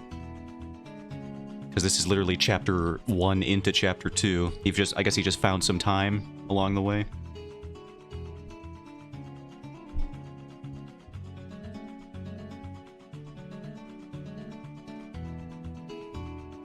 This nostril needs to be different than it is. That looks slightly better, I think? Yeah, that looks better. Alright, good. Why does he look, like, less old in this one? Maybe you should have, like, a little forehead wrinkle here. Yeah, that actually... You know what? That was actually it. It's all about literally just one line sometimes, and that's what makes me so mad about art, is, like, it could just be that level of detail that really sells the scene. Or the panel. It's like, oh yeah, you should have just drawn that one line that makes your image look the way you want it to. It's like, oh, genius, why didn't I think of that? I just hate that. And you never quite know what it's going to be. I literally had to theory craft. Maybe it's this line. that'll make the image look like how I want it to. And it was. What if it wasn't though? I'd be lost.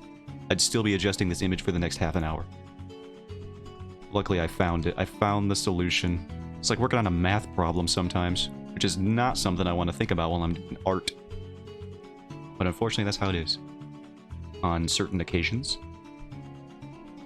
I think I gotta adjust his hairline a bit as well. How are you doing today? Again, the fountain of knowledge scrolling through Pinterest. Ah, yeah, Pinterest, that'll do it. You'll have some kind of mind-blowing awakenings on Pinterest. Not those kind of... well, maybe those kind of awakenings. Yeah, for sure. It's like sometimes those kind of awakenings, occasionally. Many awakenings to be found on Pinterest is the moral of the story there. What awakening did you find? Because I found many on Pinterest. At least in character design, that's where I go all the time. People have so many crazy character designs uploaded on Pinterest. It's very good. Fountain of knowledge, as you put it.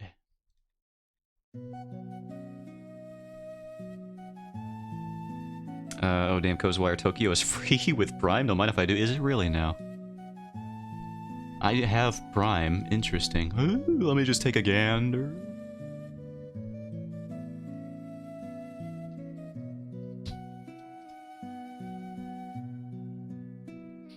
I do have that.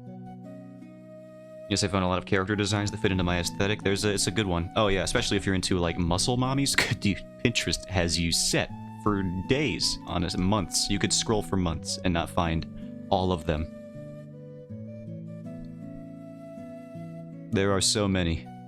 Which is, it's very surprising to me because I was under the impression that Pinterest's prime demographic was middle-aged women. So it's like, I didn't expect them to be so interested in muscle mommies, those middle-aged, like, moms or whatever. But I guess they are moms, and maybe it's more, like, aspirational for them, and less like a kink thing, you know? Maybe they're just like, I could be a muscle mommy. But for me, it's like, I could be with a muscle mommy.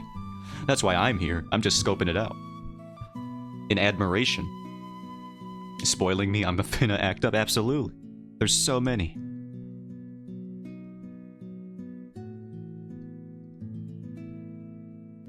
Women want him, men want to be him. But for me, it's like, women want to be a muscle mommy. I just want a muscle mommy. For sure. That's it.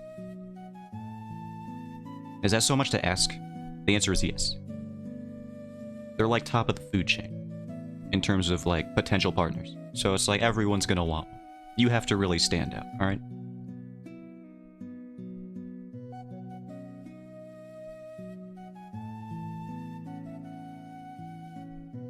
I feel like if I ever approached a muscular woman, I would have to have a resume of just my everyday life skills. Just to even communicate with her on a normal level.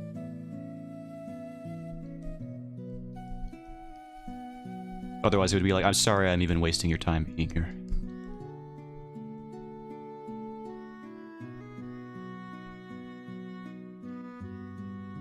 I have a driver's license. I graduated from college with a pretty decent GPA. I got a job recently, but I was previously unemployed, but I have a degree in graphic design. I do art a lot. And you're really cool. Can I run away and pretend that this conversation went well? Agreed? Okay, here we go. I'll be off then. Have a good one. And that's probably how it would go.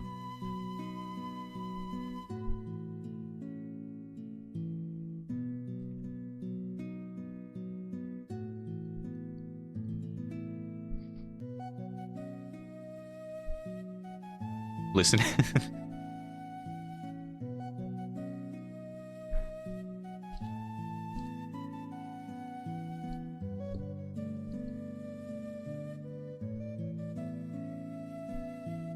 Yeah, this one video saved that had me weak. TikTok bless me, I'd be down. I played a TikTok on stream earlier. I'm no stranger to playing stuff that ain't mine.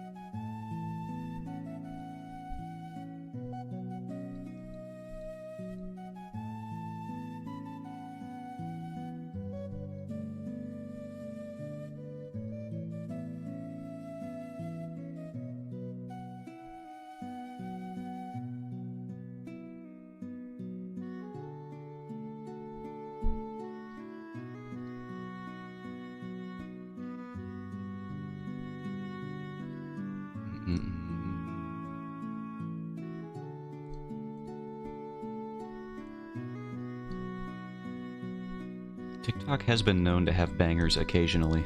I'm not gonna completely diss the platform, just most of it.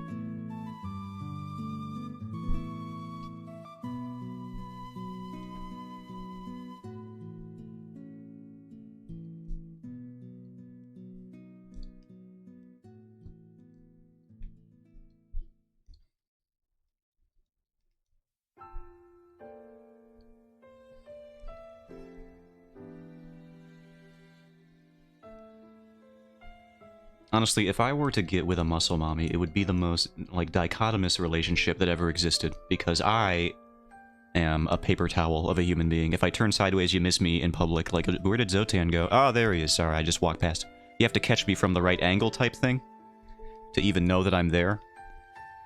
With my freaking Skeletor physique. Not even skeletal, Skeletor. Actually, Skeletor has a great physique, so that doesn't even count. Yeah, skeletal physique is right. Wish I could send the link from my Discord, but it makes you download the video. Yeah, that does happen. I have noticed sometimes that does happen. Which is very weird. But if I ever got with a muscular mother, so to speak, she would have to be into the idea that we were completely opposite human beings in terms of body type and physique. And just general ambition about physique, I would say. It would have to be like a thing that people talk about. It'd be like, oh, it's so weird that you two are together because she's so muscular and strong and you're so weak and frail and like a little infant baby man. And I'd be like, yeah, that's true. You got me there, bud. For sure. Kind of destroyed me at the core there. It's just genetics, though. I can't get muscular. If I ever decided to work out, I would just be a slightly less thin twig. I said twig, by the way, not twink. I can't pull off twink aesthetics, alright? That's not me. I'm not like a K-pop idol. I don't have that in me. I don't have the bone structure, or the hair, or the complexion, or the perfect capacity to do amazing choreography. I don't have it.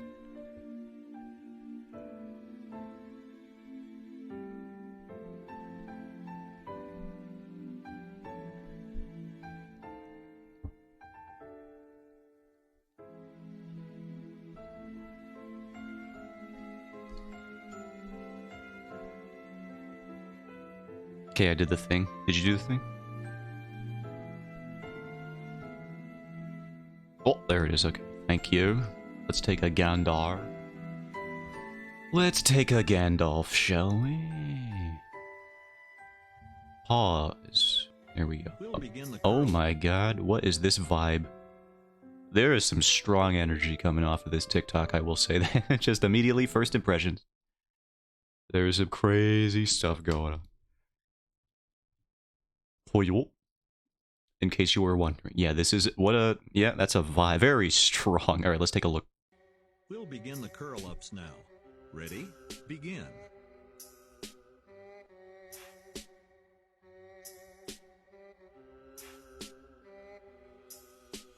Up. Down. Oh my lord. Up. Down. 2. Oh my god. Yeah, absolutely. I have...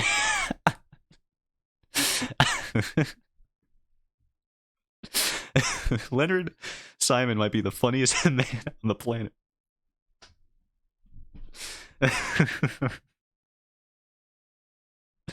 I have issues. That was the funniest thing that could be below this TikTok. That's amazing. Oh my god, that's perfect.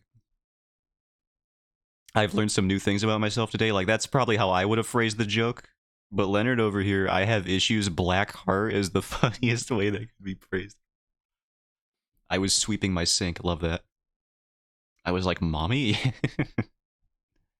I like how when I scroll down, there's like a picture-in-picture window that shows up. Can you see that? You can't see that. So it's just like she's never off screen while I'm browsing this particular thing here. Yeah, I'll just leave that on for no reason. I just won't close that tab. Yeah, I can see it. I was wondering, because sometimes picture-in-picture does not show up on my Streamlabs setup that I have, which is probably for the best, because I might throw up a window that I should not one of these days. Opera is a great browser. I use it myself. Love Opera. The only thing I don't like about Opera is it broke Twitch for me recently, so I can't upload my VODs directly from Opera, or directly from Twitch to YouTube using Opera right now. For some reason, it's just broken, and I don't know why. So I have to go to Microsoft Edge to do that. I play that video at least 10 times a day. Yeah, same. I had to do some tech. You fixed it? I couldn't fix mine. Because of their new API? That makes sense. How dare they break my stuff?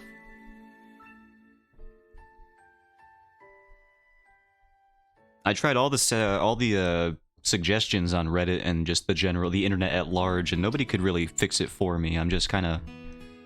I guess I just gotta wait until they fix it in a new update or whatever, because I can't use Twitch to upload VODs on Opera. Opera is not a browser supported anymore technically, so do not log out. I guess I must have just been logged out at some point, because I can't fix it. Why did they not support Opera? It's got this whole gamer vibe now. That's like the perfect thing for Twitch.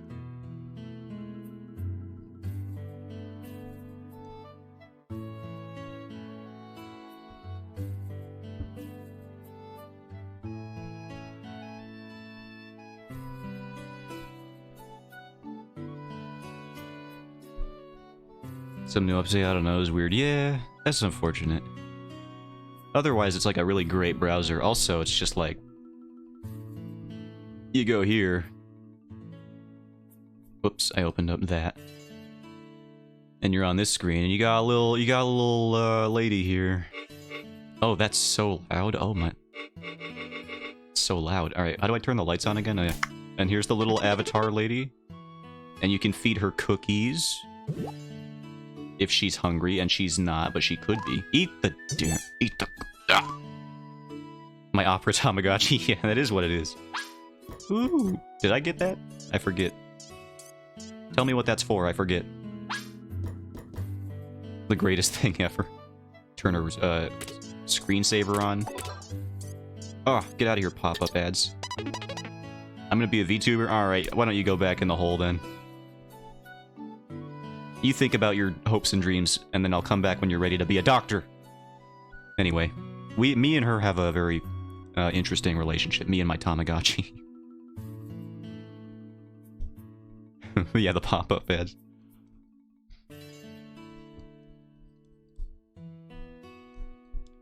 I've had this conversation with her many times. It's not a sustainable career path. Contribute to society.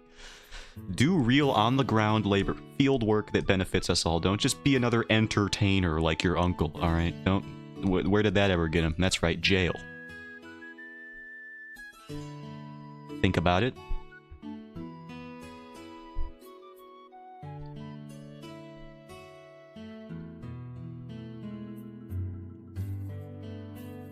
It was the Cats performance of 2021. No, there was no Cats performance. Actually, 2019 was when the movie came out, so I imagine... Are they still doing the Cats Broadway show? Or did the movie just kill any interest in it? I would hope that's what happened, because how the heck could you even watch Cats anymore? Without thinking about Taylor Swift. Or Jason Derulo as weird anthro furries.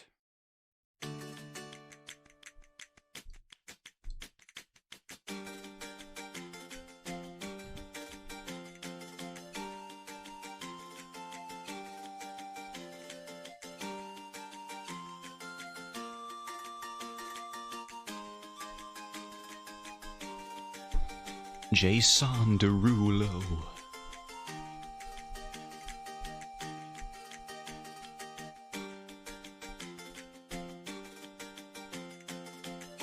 How did they get so many big name actors to work on such an embarrassing project? That's always a thing to me. It's like when they just hire people by name, it's like, how did they get enough money to convince all these people to come here? It must have been a huge paycheck, but like, where did they get it from? That's my question.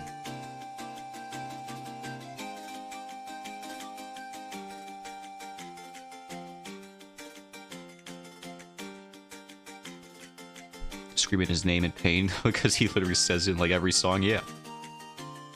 That's his calling card.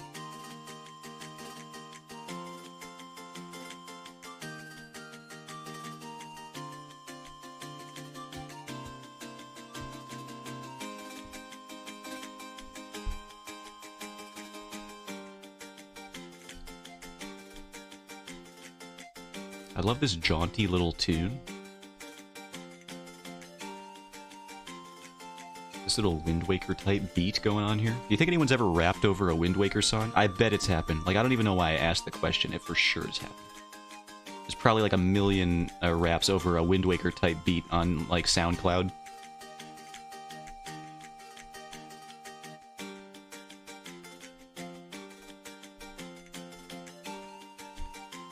For sure, I would imagine.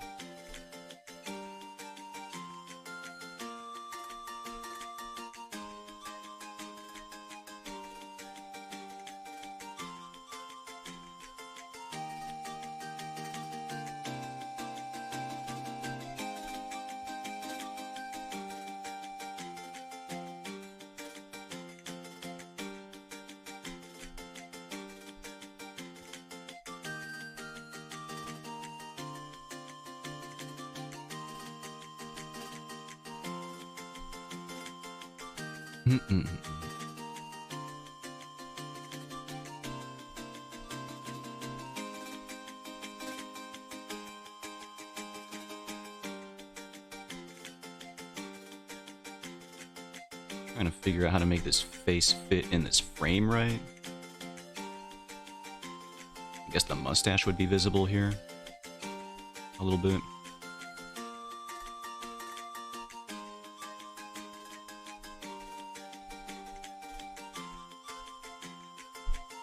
I was gonna buy donuts again. I keep forgetting to buy donuts.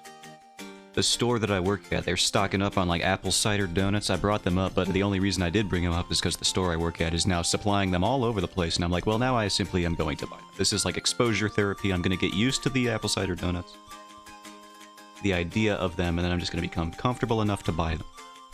Instead of just being like, is it fall already? It honestly doesn't feel like fall.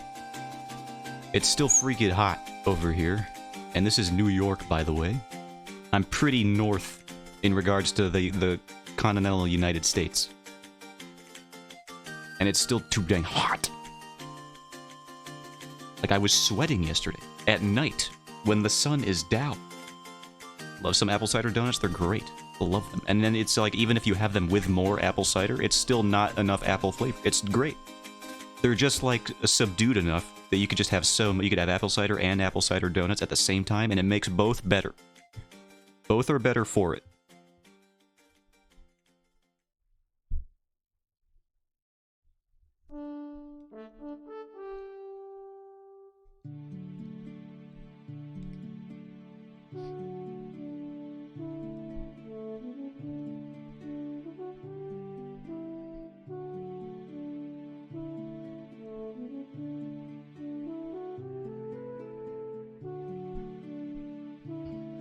I will say, working at this store is a bad influence for like eating things, because my boss consumes so many sugary foods that I think it's not okay at this point. I don't know if he's good. Because every time I go to head for a break, this is every shift, by the way, I will see one of the largest sized like Monster Energy cans that you could buy in the store, and just like a bag of whatever sugary food or baked good that he's decided to purchase, like already half eaten midway through. It's being informed it's National Taco Day, yo, pog. I should tell my parents, so then we can go buy taco stuff. So anyway, my boss always has like a giant Monster Energy can, and like he just eats probably like a pound of baked goods or candy every shift. And it's nuts. I'm like, that can't be sustainable. And he's a thin dude, but it's like, even so, that's like the sugar content and all of that. That's got to be like heart disease central in like 10 years for that guy. I can't believe. And the energy drink as well. It's just like, that's not great. It doesn't seem here for a good time, not a long time, maybe. Unfortunate. I mean, he is the plus side is that he gets to eat like 40 Reese's cups anytime he wants, because he does not seem to care about his personal health. And it's like, I wish I could just live that recklessly sometimes, but I care too much about being alive, as it were.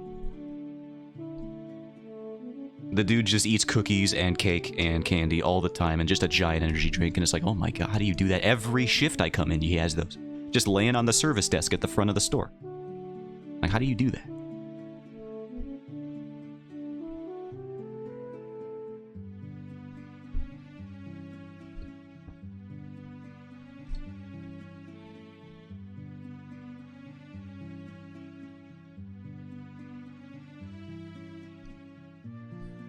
I think this mustache kind of makes the panel look a little weird, so I'm going to try and fix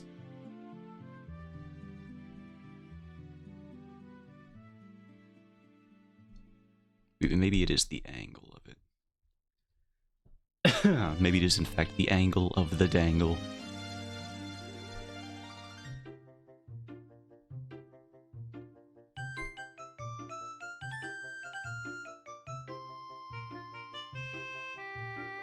Actually, you know what I might fix? I think his face might be a little too tall in this one. I think I might transform him. I think Distort is the one I'm looking for. Just like shrink his face down a bit. Make it a little bit more squat.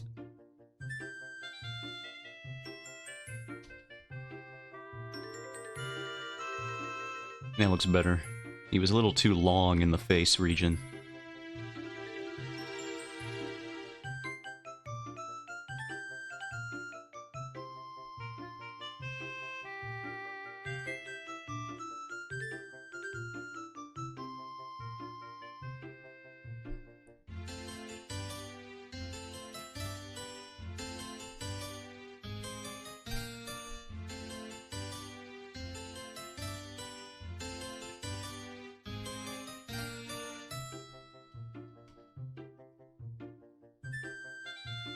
Alright. Oh, it was yesterday. I didn't even read that until now. But what is today's national holiday then? Taco Day was yesterday. Today's national holiday is bring your Bible to school day. I mean, that'd be weird. I don't think they would expect me back in my school today. I don't think I'm allowed to walk into my high school, any of my schools really, even my college. I don't know if they're... Where would I bring it? I guess is what my question is.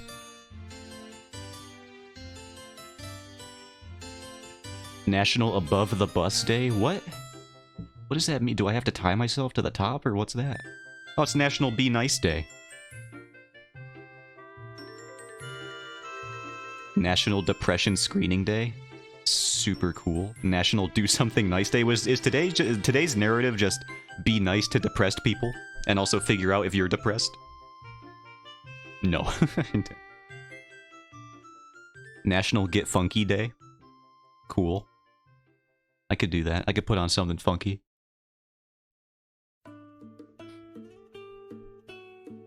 National Kiss a Wrestler Day. Oh, this is for perverts.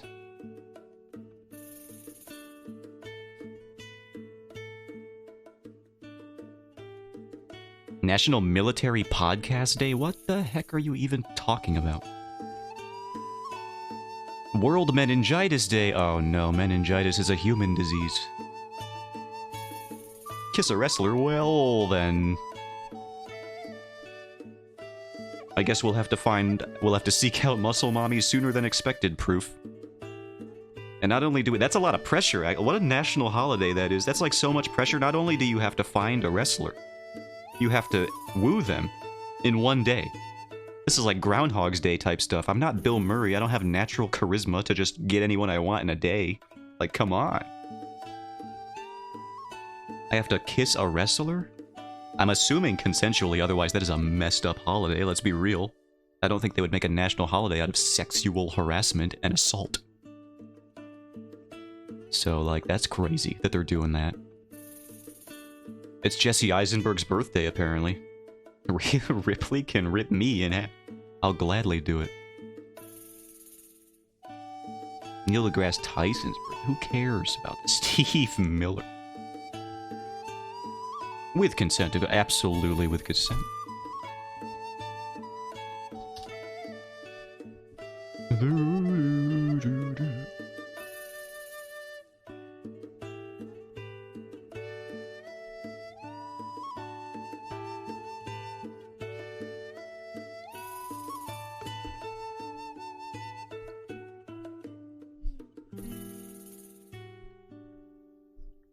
Alright, let's finish up this panel.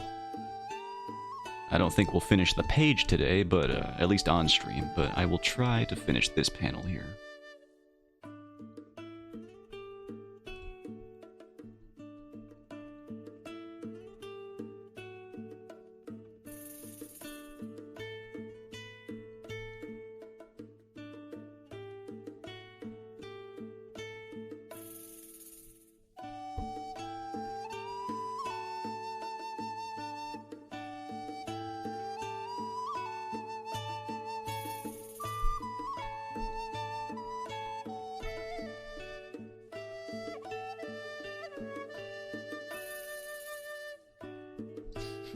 with consent, of course, reminds me of that Key and Peele bit, where there's like those two old ladies in a church, and they're talking about how they're gonna like beat the devil out of some people, and they're just like, they get really detailed and graphic, and if I would grab Satan by his stupid horns and I'd throw him to, and they just like really go in on him, and they're like, they end the statements all, they're like, with my prayers, with your prayers, with your prayers, I know, with your prayers.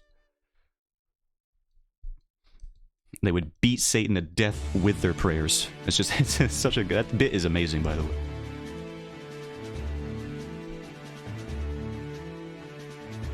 If you haven't seen it, here, let me link that. Gotta be ordained by God, yeah, absolutely.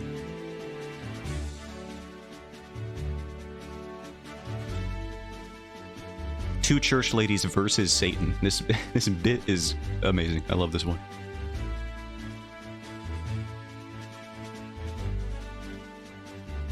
I cannot watch it on stream for reasons, obviously.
Oops.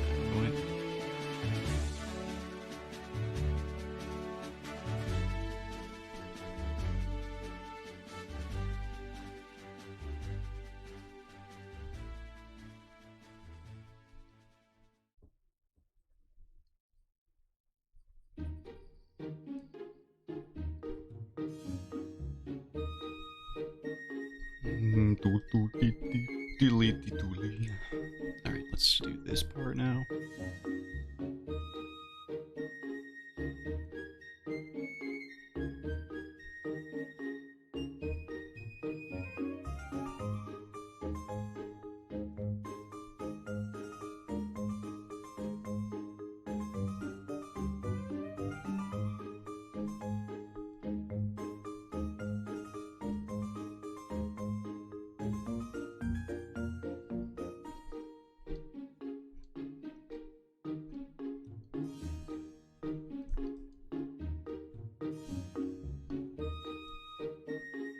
We have entered focus mode. Sorry for the silence for a bit.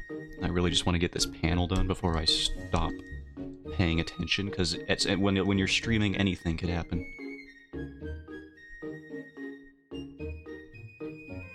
I could just get sidetracked on any number of tangents, and I have, and it could happen again, so I'm just going to finish this panel real quick. And then I'll launch into some diatribe, I'm sure, about nothing. Like Seinfeld, which is a show about nothing. So it's kind of like a kindred spirit. Although I really don't want to be kindred spirits with either Seinfeld the show or the people that acted on it these days. Well, most of them. Jerry Seinfeld was dating that 17-year-old when he was like 1,000 or something. I don't know, I don't remember the specifics, but you know. And then there's Kramer. Kramer in real life. With a sort of infamous outburst that I don't think I can talk about in explicit detail. Let's just say racially motivated, that one. Oops. That's a career-ending moment. Being racist, it would turn out.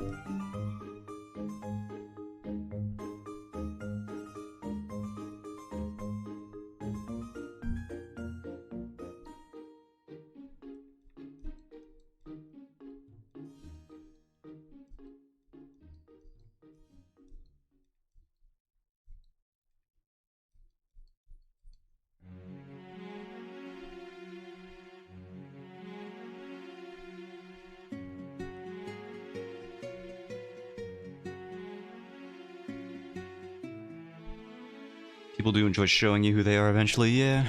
Yeah. Happens all the time.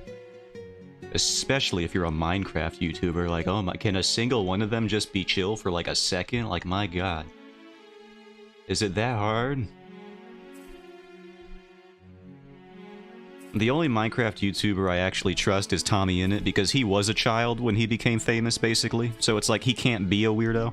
He hasn't had time to grow up and be ill-adjusted to society. He's just been young and on YouTube, and he plays Minecraft. So if he's like, now it's just like he's just a part of that community, because he was literally one of those Minecraft kids that would just play Minecraft all day. And then he got famous off of doing it. For being loud. So it's just like, he's not a weird creepo. He's just literally a Minecraft kid that got famous, which is like, that's probably the best way that it can be. At least he's not like 35 and then secretly talking to his fans in DMs on Twitter. That's like, you know, that's what usually happens in the Minecraft community, it would seem, unfortunately.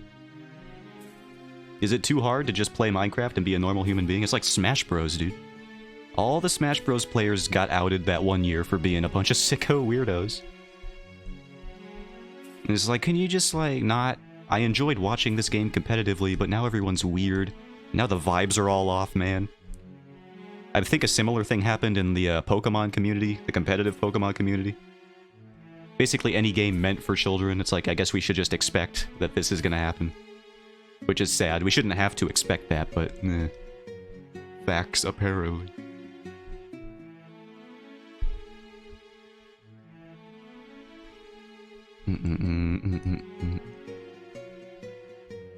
Then Roblox is over here not helping.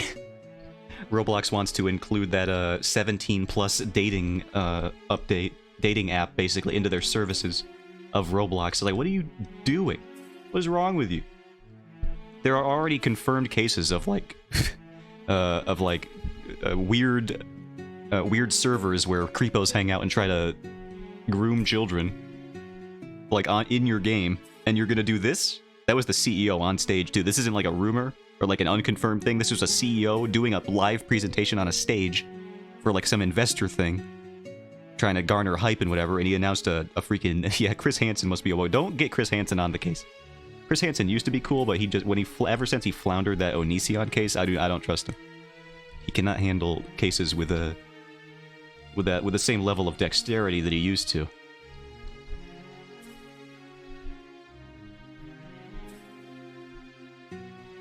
Onision should be locked up, man. But he's not, because Chris Hansen butchered it. He dropped the ball so hard.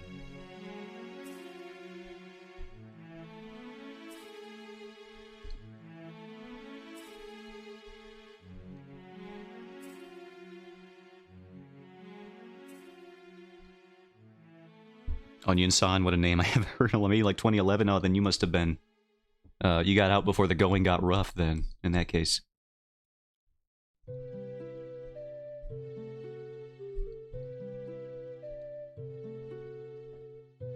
It got real messed up. He kind of had multiple mental breakdowns over the course of the years, and, you know, it did not go well for everyone around him. He might be having one right now, I don't know, I haven't checked into his YouTube channel in a while. The statistics say it's likely. Multiple is an understatement? Yeah, he might still be having one. Right now. Poor girl he was with, honestly, the whole situation's messed up. All of his partners don't deserve what's happened. No, but, well, maybe they do, because not his partners, yeah, some of them were not innocent. From what I understand. And he has a kid. That was a thing that I learned about him.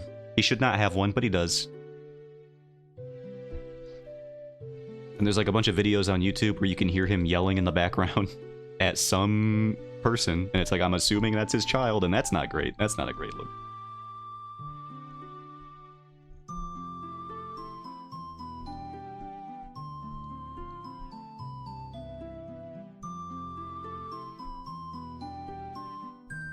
Feel for the children in those scenarios, man. They don't deserve terrible parents.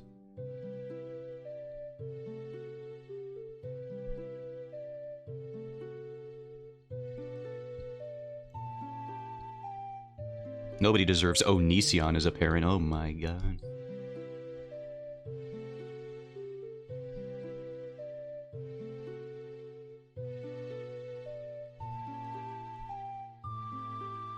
What's your biggest claim to fame, Dad? Avoiding jail time.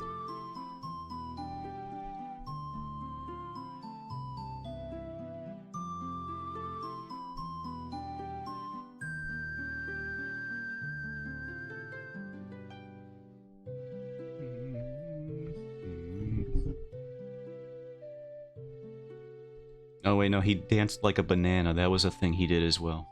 He danced in a banana costume. That's probably his biggest claim to fame. Honestly, not much better in my opinion. Actual factuals. Maybe if I had the choice between telling people I got famous for avoiding jail time and dancing in a banana costume, I might go with the jail time. That might be a more interesting story usually. Like if I had to tell people one or the other, I don't know. I might say avoiding jail time.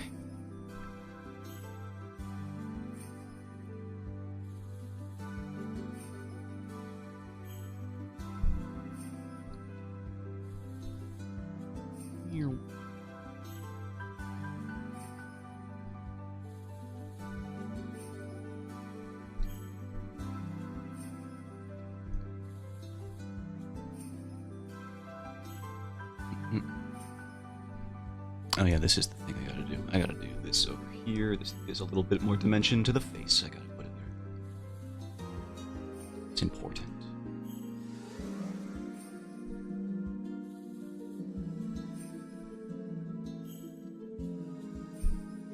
Alright. And look at that, we finished at about on time, I would say. I might start the next panel, because it's not completely done and done for. And I want to move these eyes over a bit, for example. That looks more balanced, I would assume.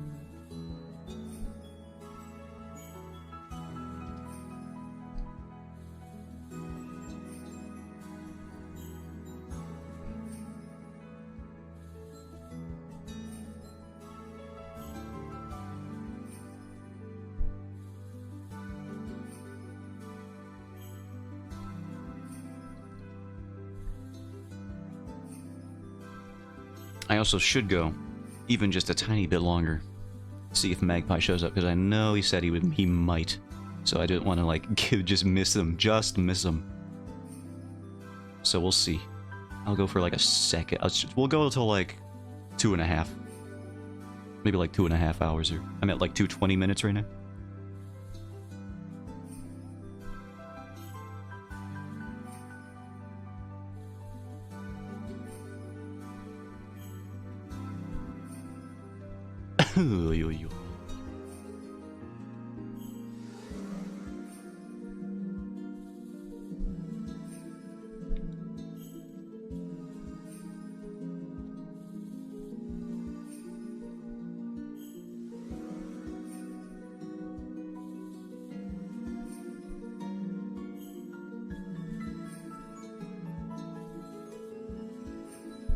No, that's not the angle that would go at.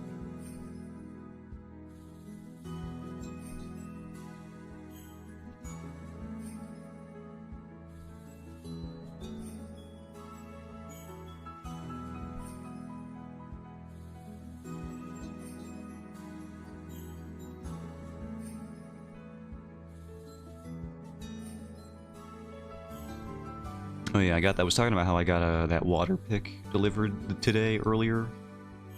What I neglected to mention is that they said there was like a shipping delay for the water flosser that I purchased, because I've been interested in using one of those for a while, so I decided I would finally try it. The first one I got lacerated my mouth because there was no pressure sensitivity option, so I returned it.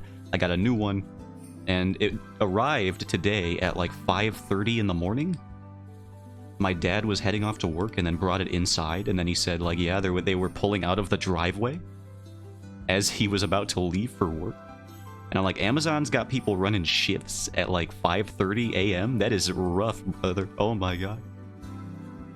Freaking ruthless, heartless company. I wonder when that dude started working, if he's driving mail around, packages being delivered at 5:30 in the morning.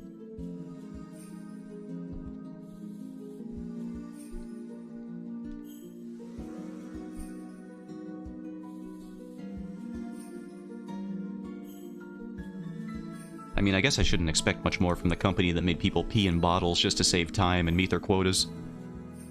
Not allowed to go to the freaking bathroom. That sounds like a lovely working environment. It's like those restaurants that won't let employees sit down for like even a second. It's like, would you just like get off yourself? Quit riding yourself, dude. Let people sit down, you maniac.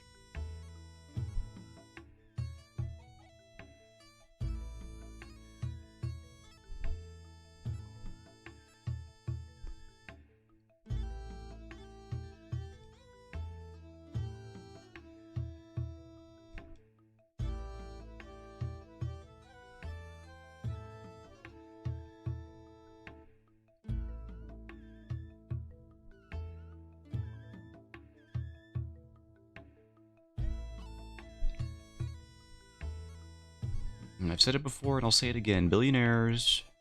I'm not going to say that we should French Revolution all of them, but if it did happen, I wouldn't feel sad. Like, if somebody else were to do it, I don't know if I would feel sad about it. You consult with the fridge department again, Nair? I don't know what you mean when you say that. Do you just mean you're going to look in your fridge? I need this to be clarified. You've said it multiple times. I need to know what this means. What does consult with the fridge department mean? What does this mean? Are you like a quality assurance operator at a kitchen appliance company? What's happening?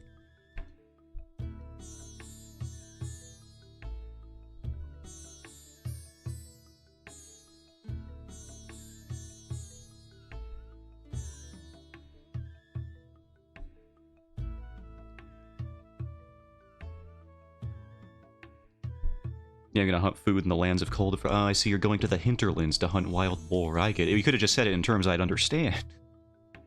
Now I understand completely.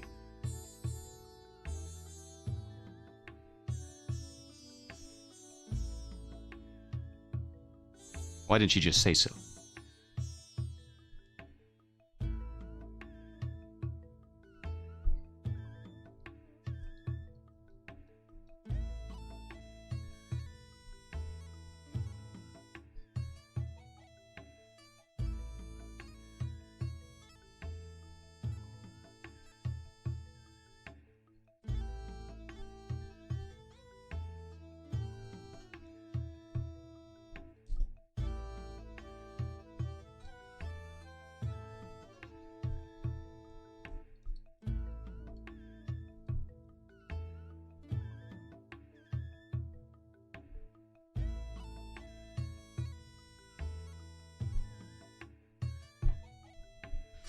Alright, now I need to open up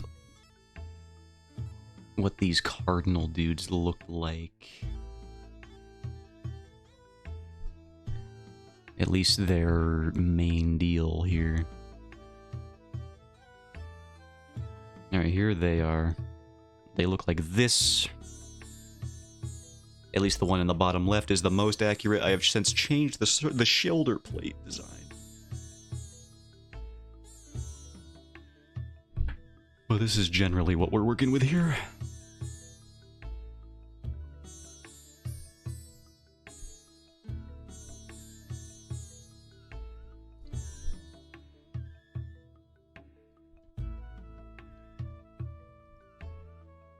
Kind of like the Abyss Watchers from Dark Souls 3. I'm realizing now, but you know, that's cool. I like those guys. They have a cool design.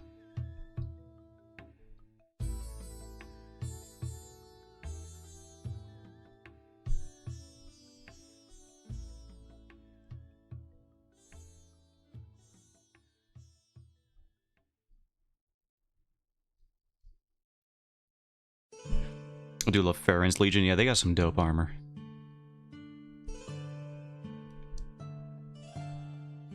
As a Dweller of the Abyss myself, they're pretty alright.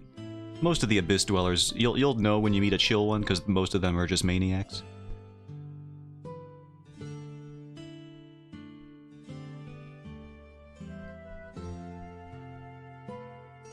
Let's see if I can remember literally anything from those longsword fighting videos I've been studying to get research for this very scene here.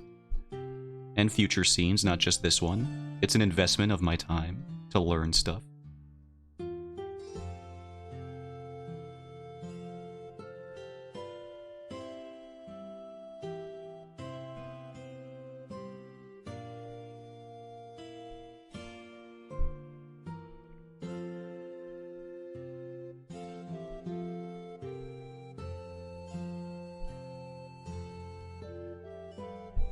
I know you have to spread your hands out, one hand underneath the crossguard, like pretty much directly, and the other one on the pommel. I've learned a lot about longswords that I never thought I would learn, but you know, that's just kind of the path that art takes you. You learn. My search history is so cursed. I am on so many lists,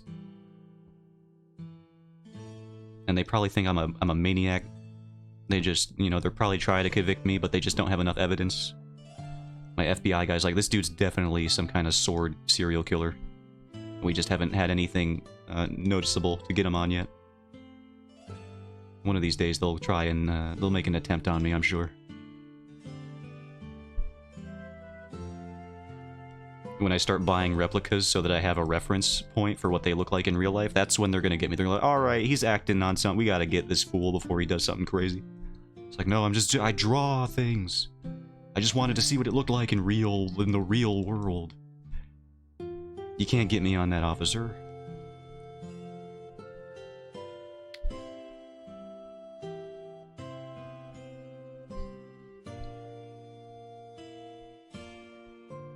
What's that? I think there was a show or a movie that had the line, "We can't arrest people for being weird." And I always think about that for some reason. I wish I knew it. Was that from Adventure Time or something? I don't remember.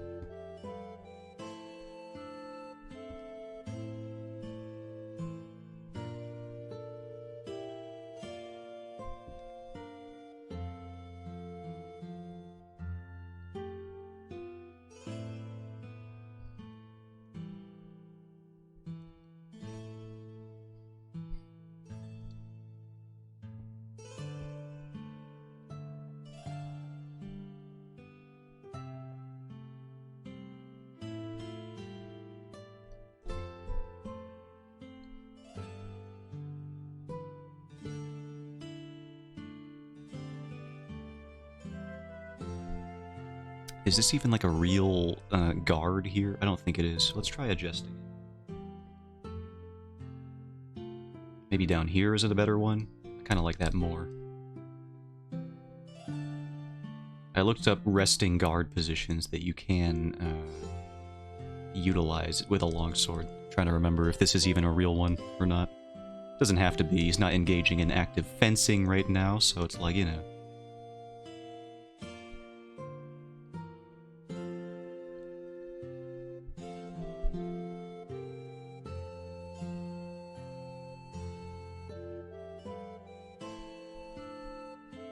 Heaven forbid I get slightly inaccurate with my depictions of sword fighting in a fantasy comic. No one's ever done that before.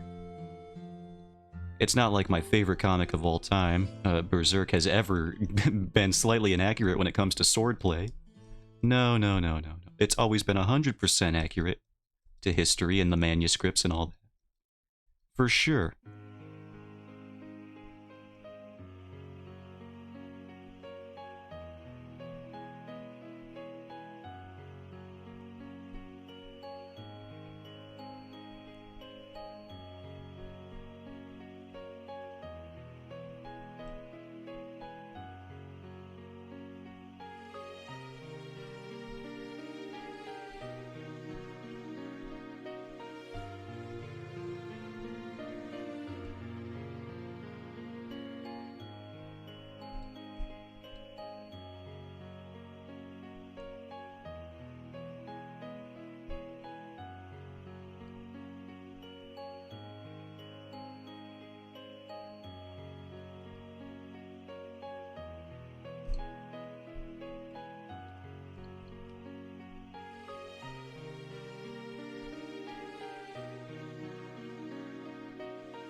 Alright, we will finish up this little thumbnail sketch here for this panel, and then I will probably call it.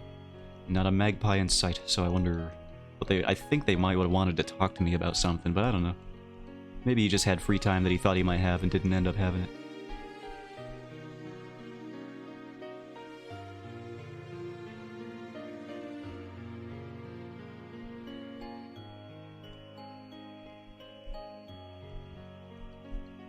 I'm no stranger to that, thinking I would be around for something and then not showing up.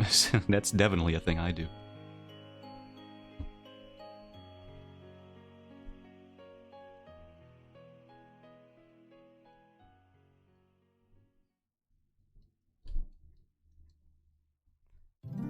This guy's large. I need to shrink him down. I'm a specialist at that. I do it all the time. On accident, mainly. I just fall asleep. And then I'm like, oh, I should have been there. But nope. Where were you? Your son was born 2 hours ago. Oh, I fell asleep. Sorry about that. Anyway, what are we having for dinner? I'm thinking grilled cheese. That would be me if I ever had a child, for sure. So I'm not gonna have one. I'm gonna spare everybody that moment by not procreating.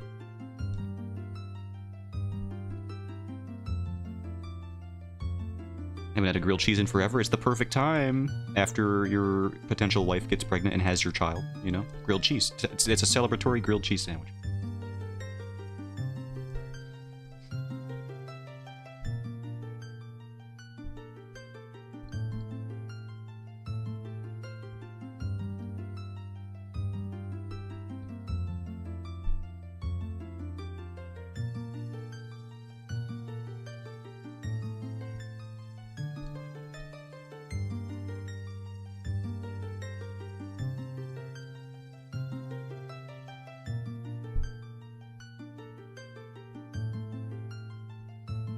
Space these out in the composition a bit more.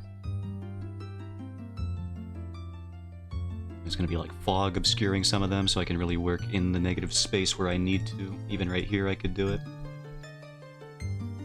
Fog is a very useful compositional element. You can just use it to obscure stuff that you don't want to show off, or that is a little overbearing in terms of a concentrated area of detail. You need places for the eyes to rest in your compositions, and fog is very good at letting you do that. The same thing with cloaks. You ever have a character wear a cloak and you're like, they have a really intricately designed chest piece or whatever that you don't want to draw, you just throw a cloak over it and then they just like, whoosh, can't even see their design now. Now he's obscured with a cloak. Wow, this brush really chugs the old PC when I make it get that big. See, look, he's in a cloak now. That's his character design, guys. I'm good at art, by the way. Here we go. Whoosh. And you know the problem is that I just realized it looks cool, so I should do this, actually. Like, if I just did this, add some shadows here and there. Now I just like this, so maybe it's the problem. Edriel wants to show you, now this cloak will forever cover it the rest of the series. I mean, it's effective. It's an effective means of doing it. I would do the same if I had to make like 40 pages of every 2 weeks for a comic. And if it looks good, then why? All the more reason to do it.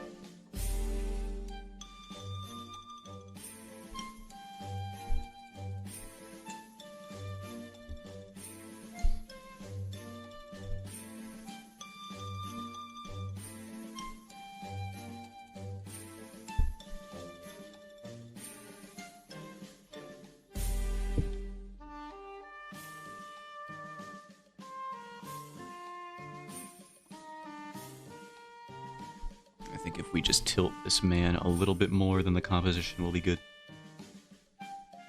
Get that line of action really just worked in there.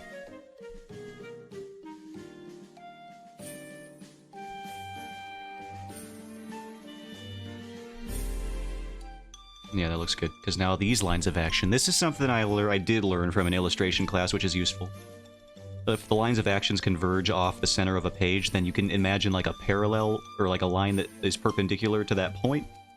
And this would be like where the center of focus is implied to be, because this goes off here, this goes off here.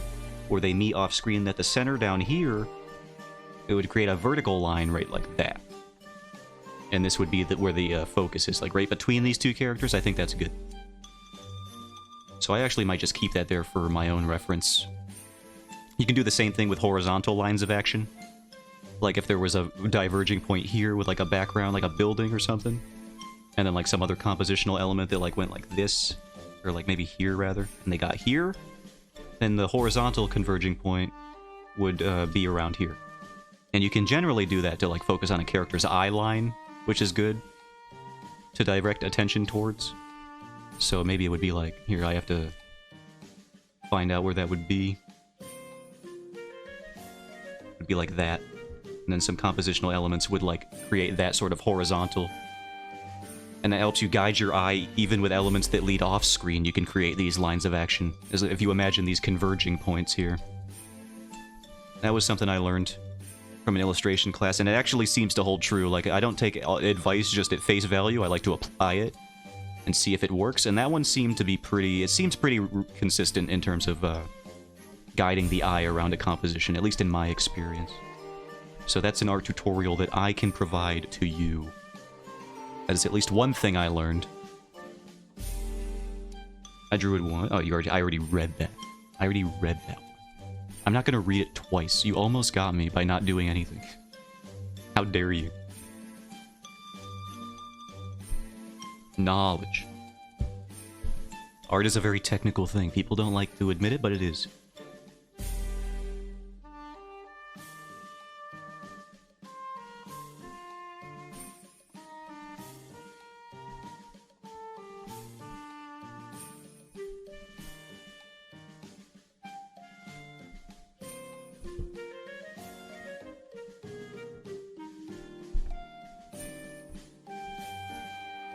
I think I want to recede this.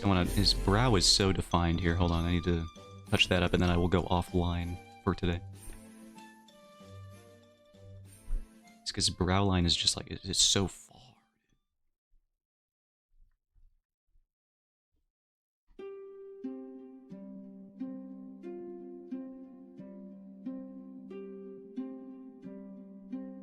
Alright, I think we're good. Let's just do it one more flip for old time's sake. We drew 3 faces today, and then we thumbnailed the last panel. That's pretty alright progress, I think.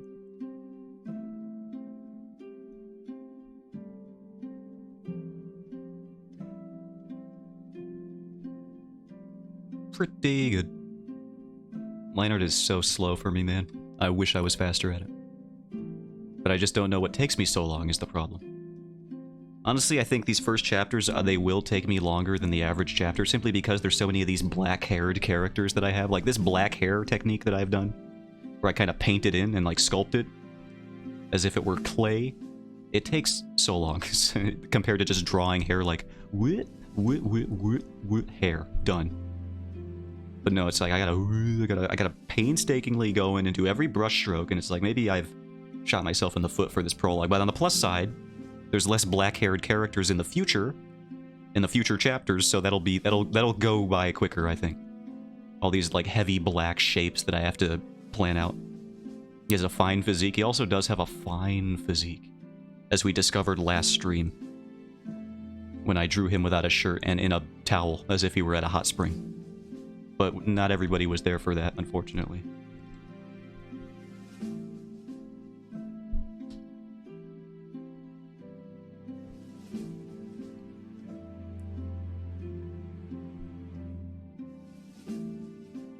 That stream brought many great deals. It did. A lot of transactions and exchanges occurred that were mutually beneficial to all.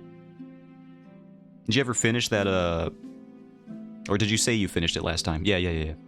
The Muscular Mother. Sorry, I got lost in my own memory, which happens more often than I would like to admit.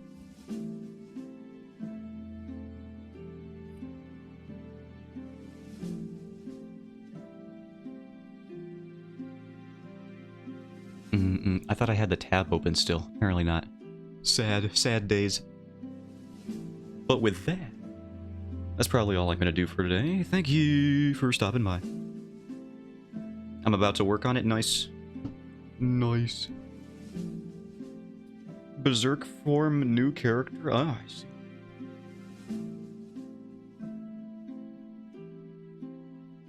Pardon me, I was yawning. Alright. So yeah, I'll catch you guys later. I'll do a thing tomorrow again. I got some stuff, some upkeep I gotta do on my YouTube channel after today's stream. I gotta make some more YouTube thumbnails and upload them. I always fall behind on my uploads, but now I gotta do it in Microsoft Edge. It's a whole thing. But I'll catch you later. And bye-bye.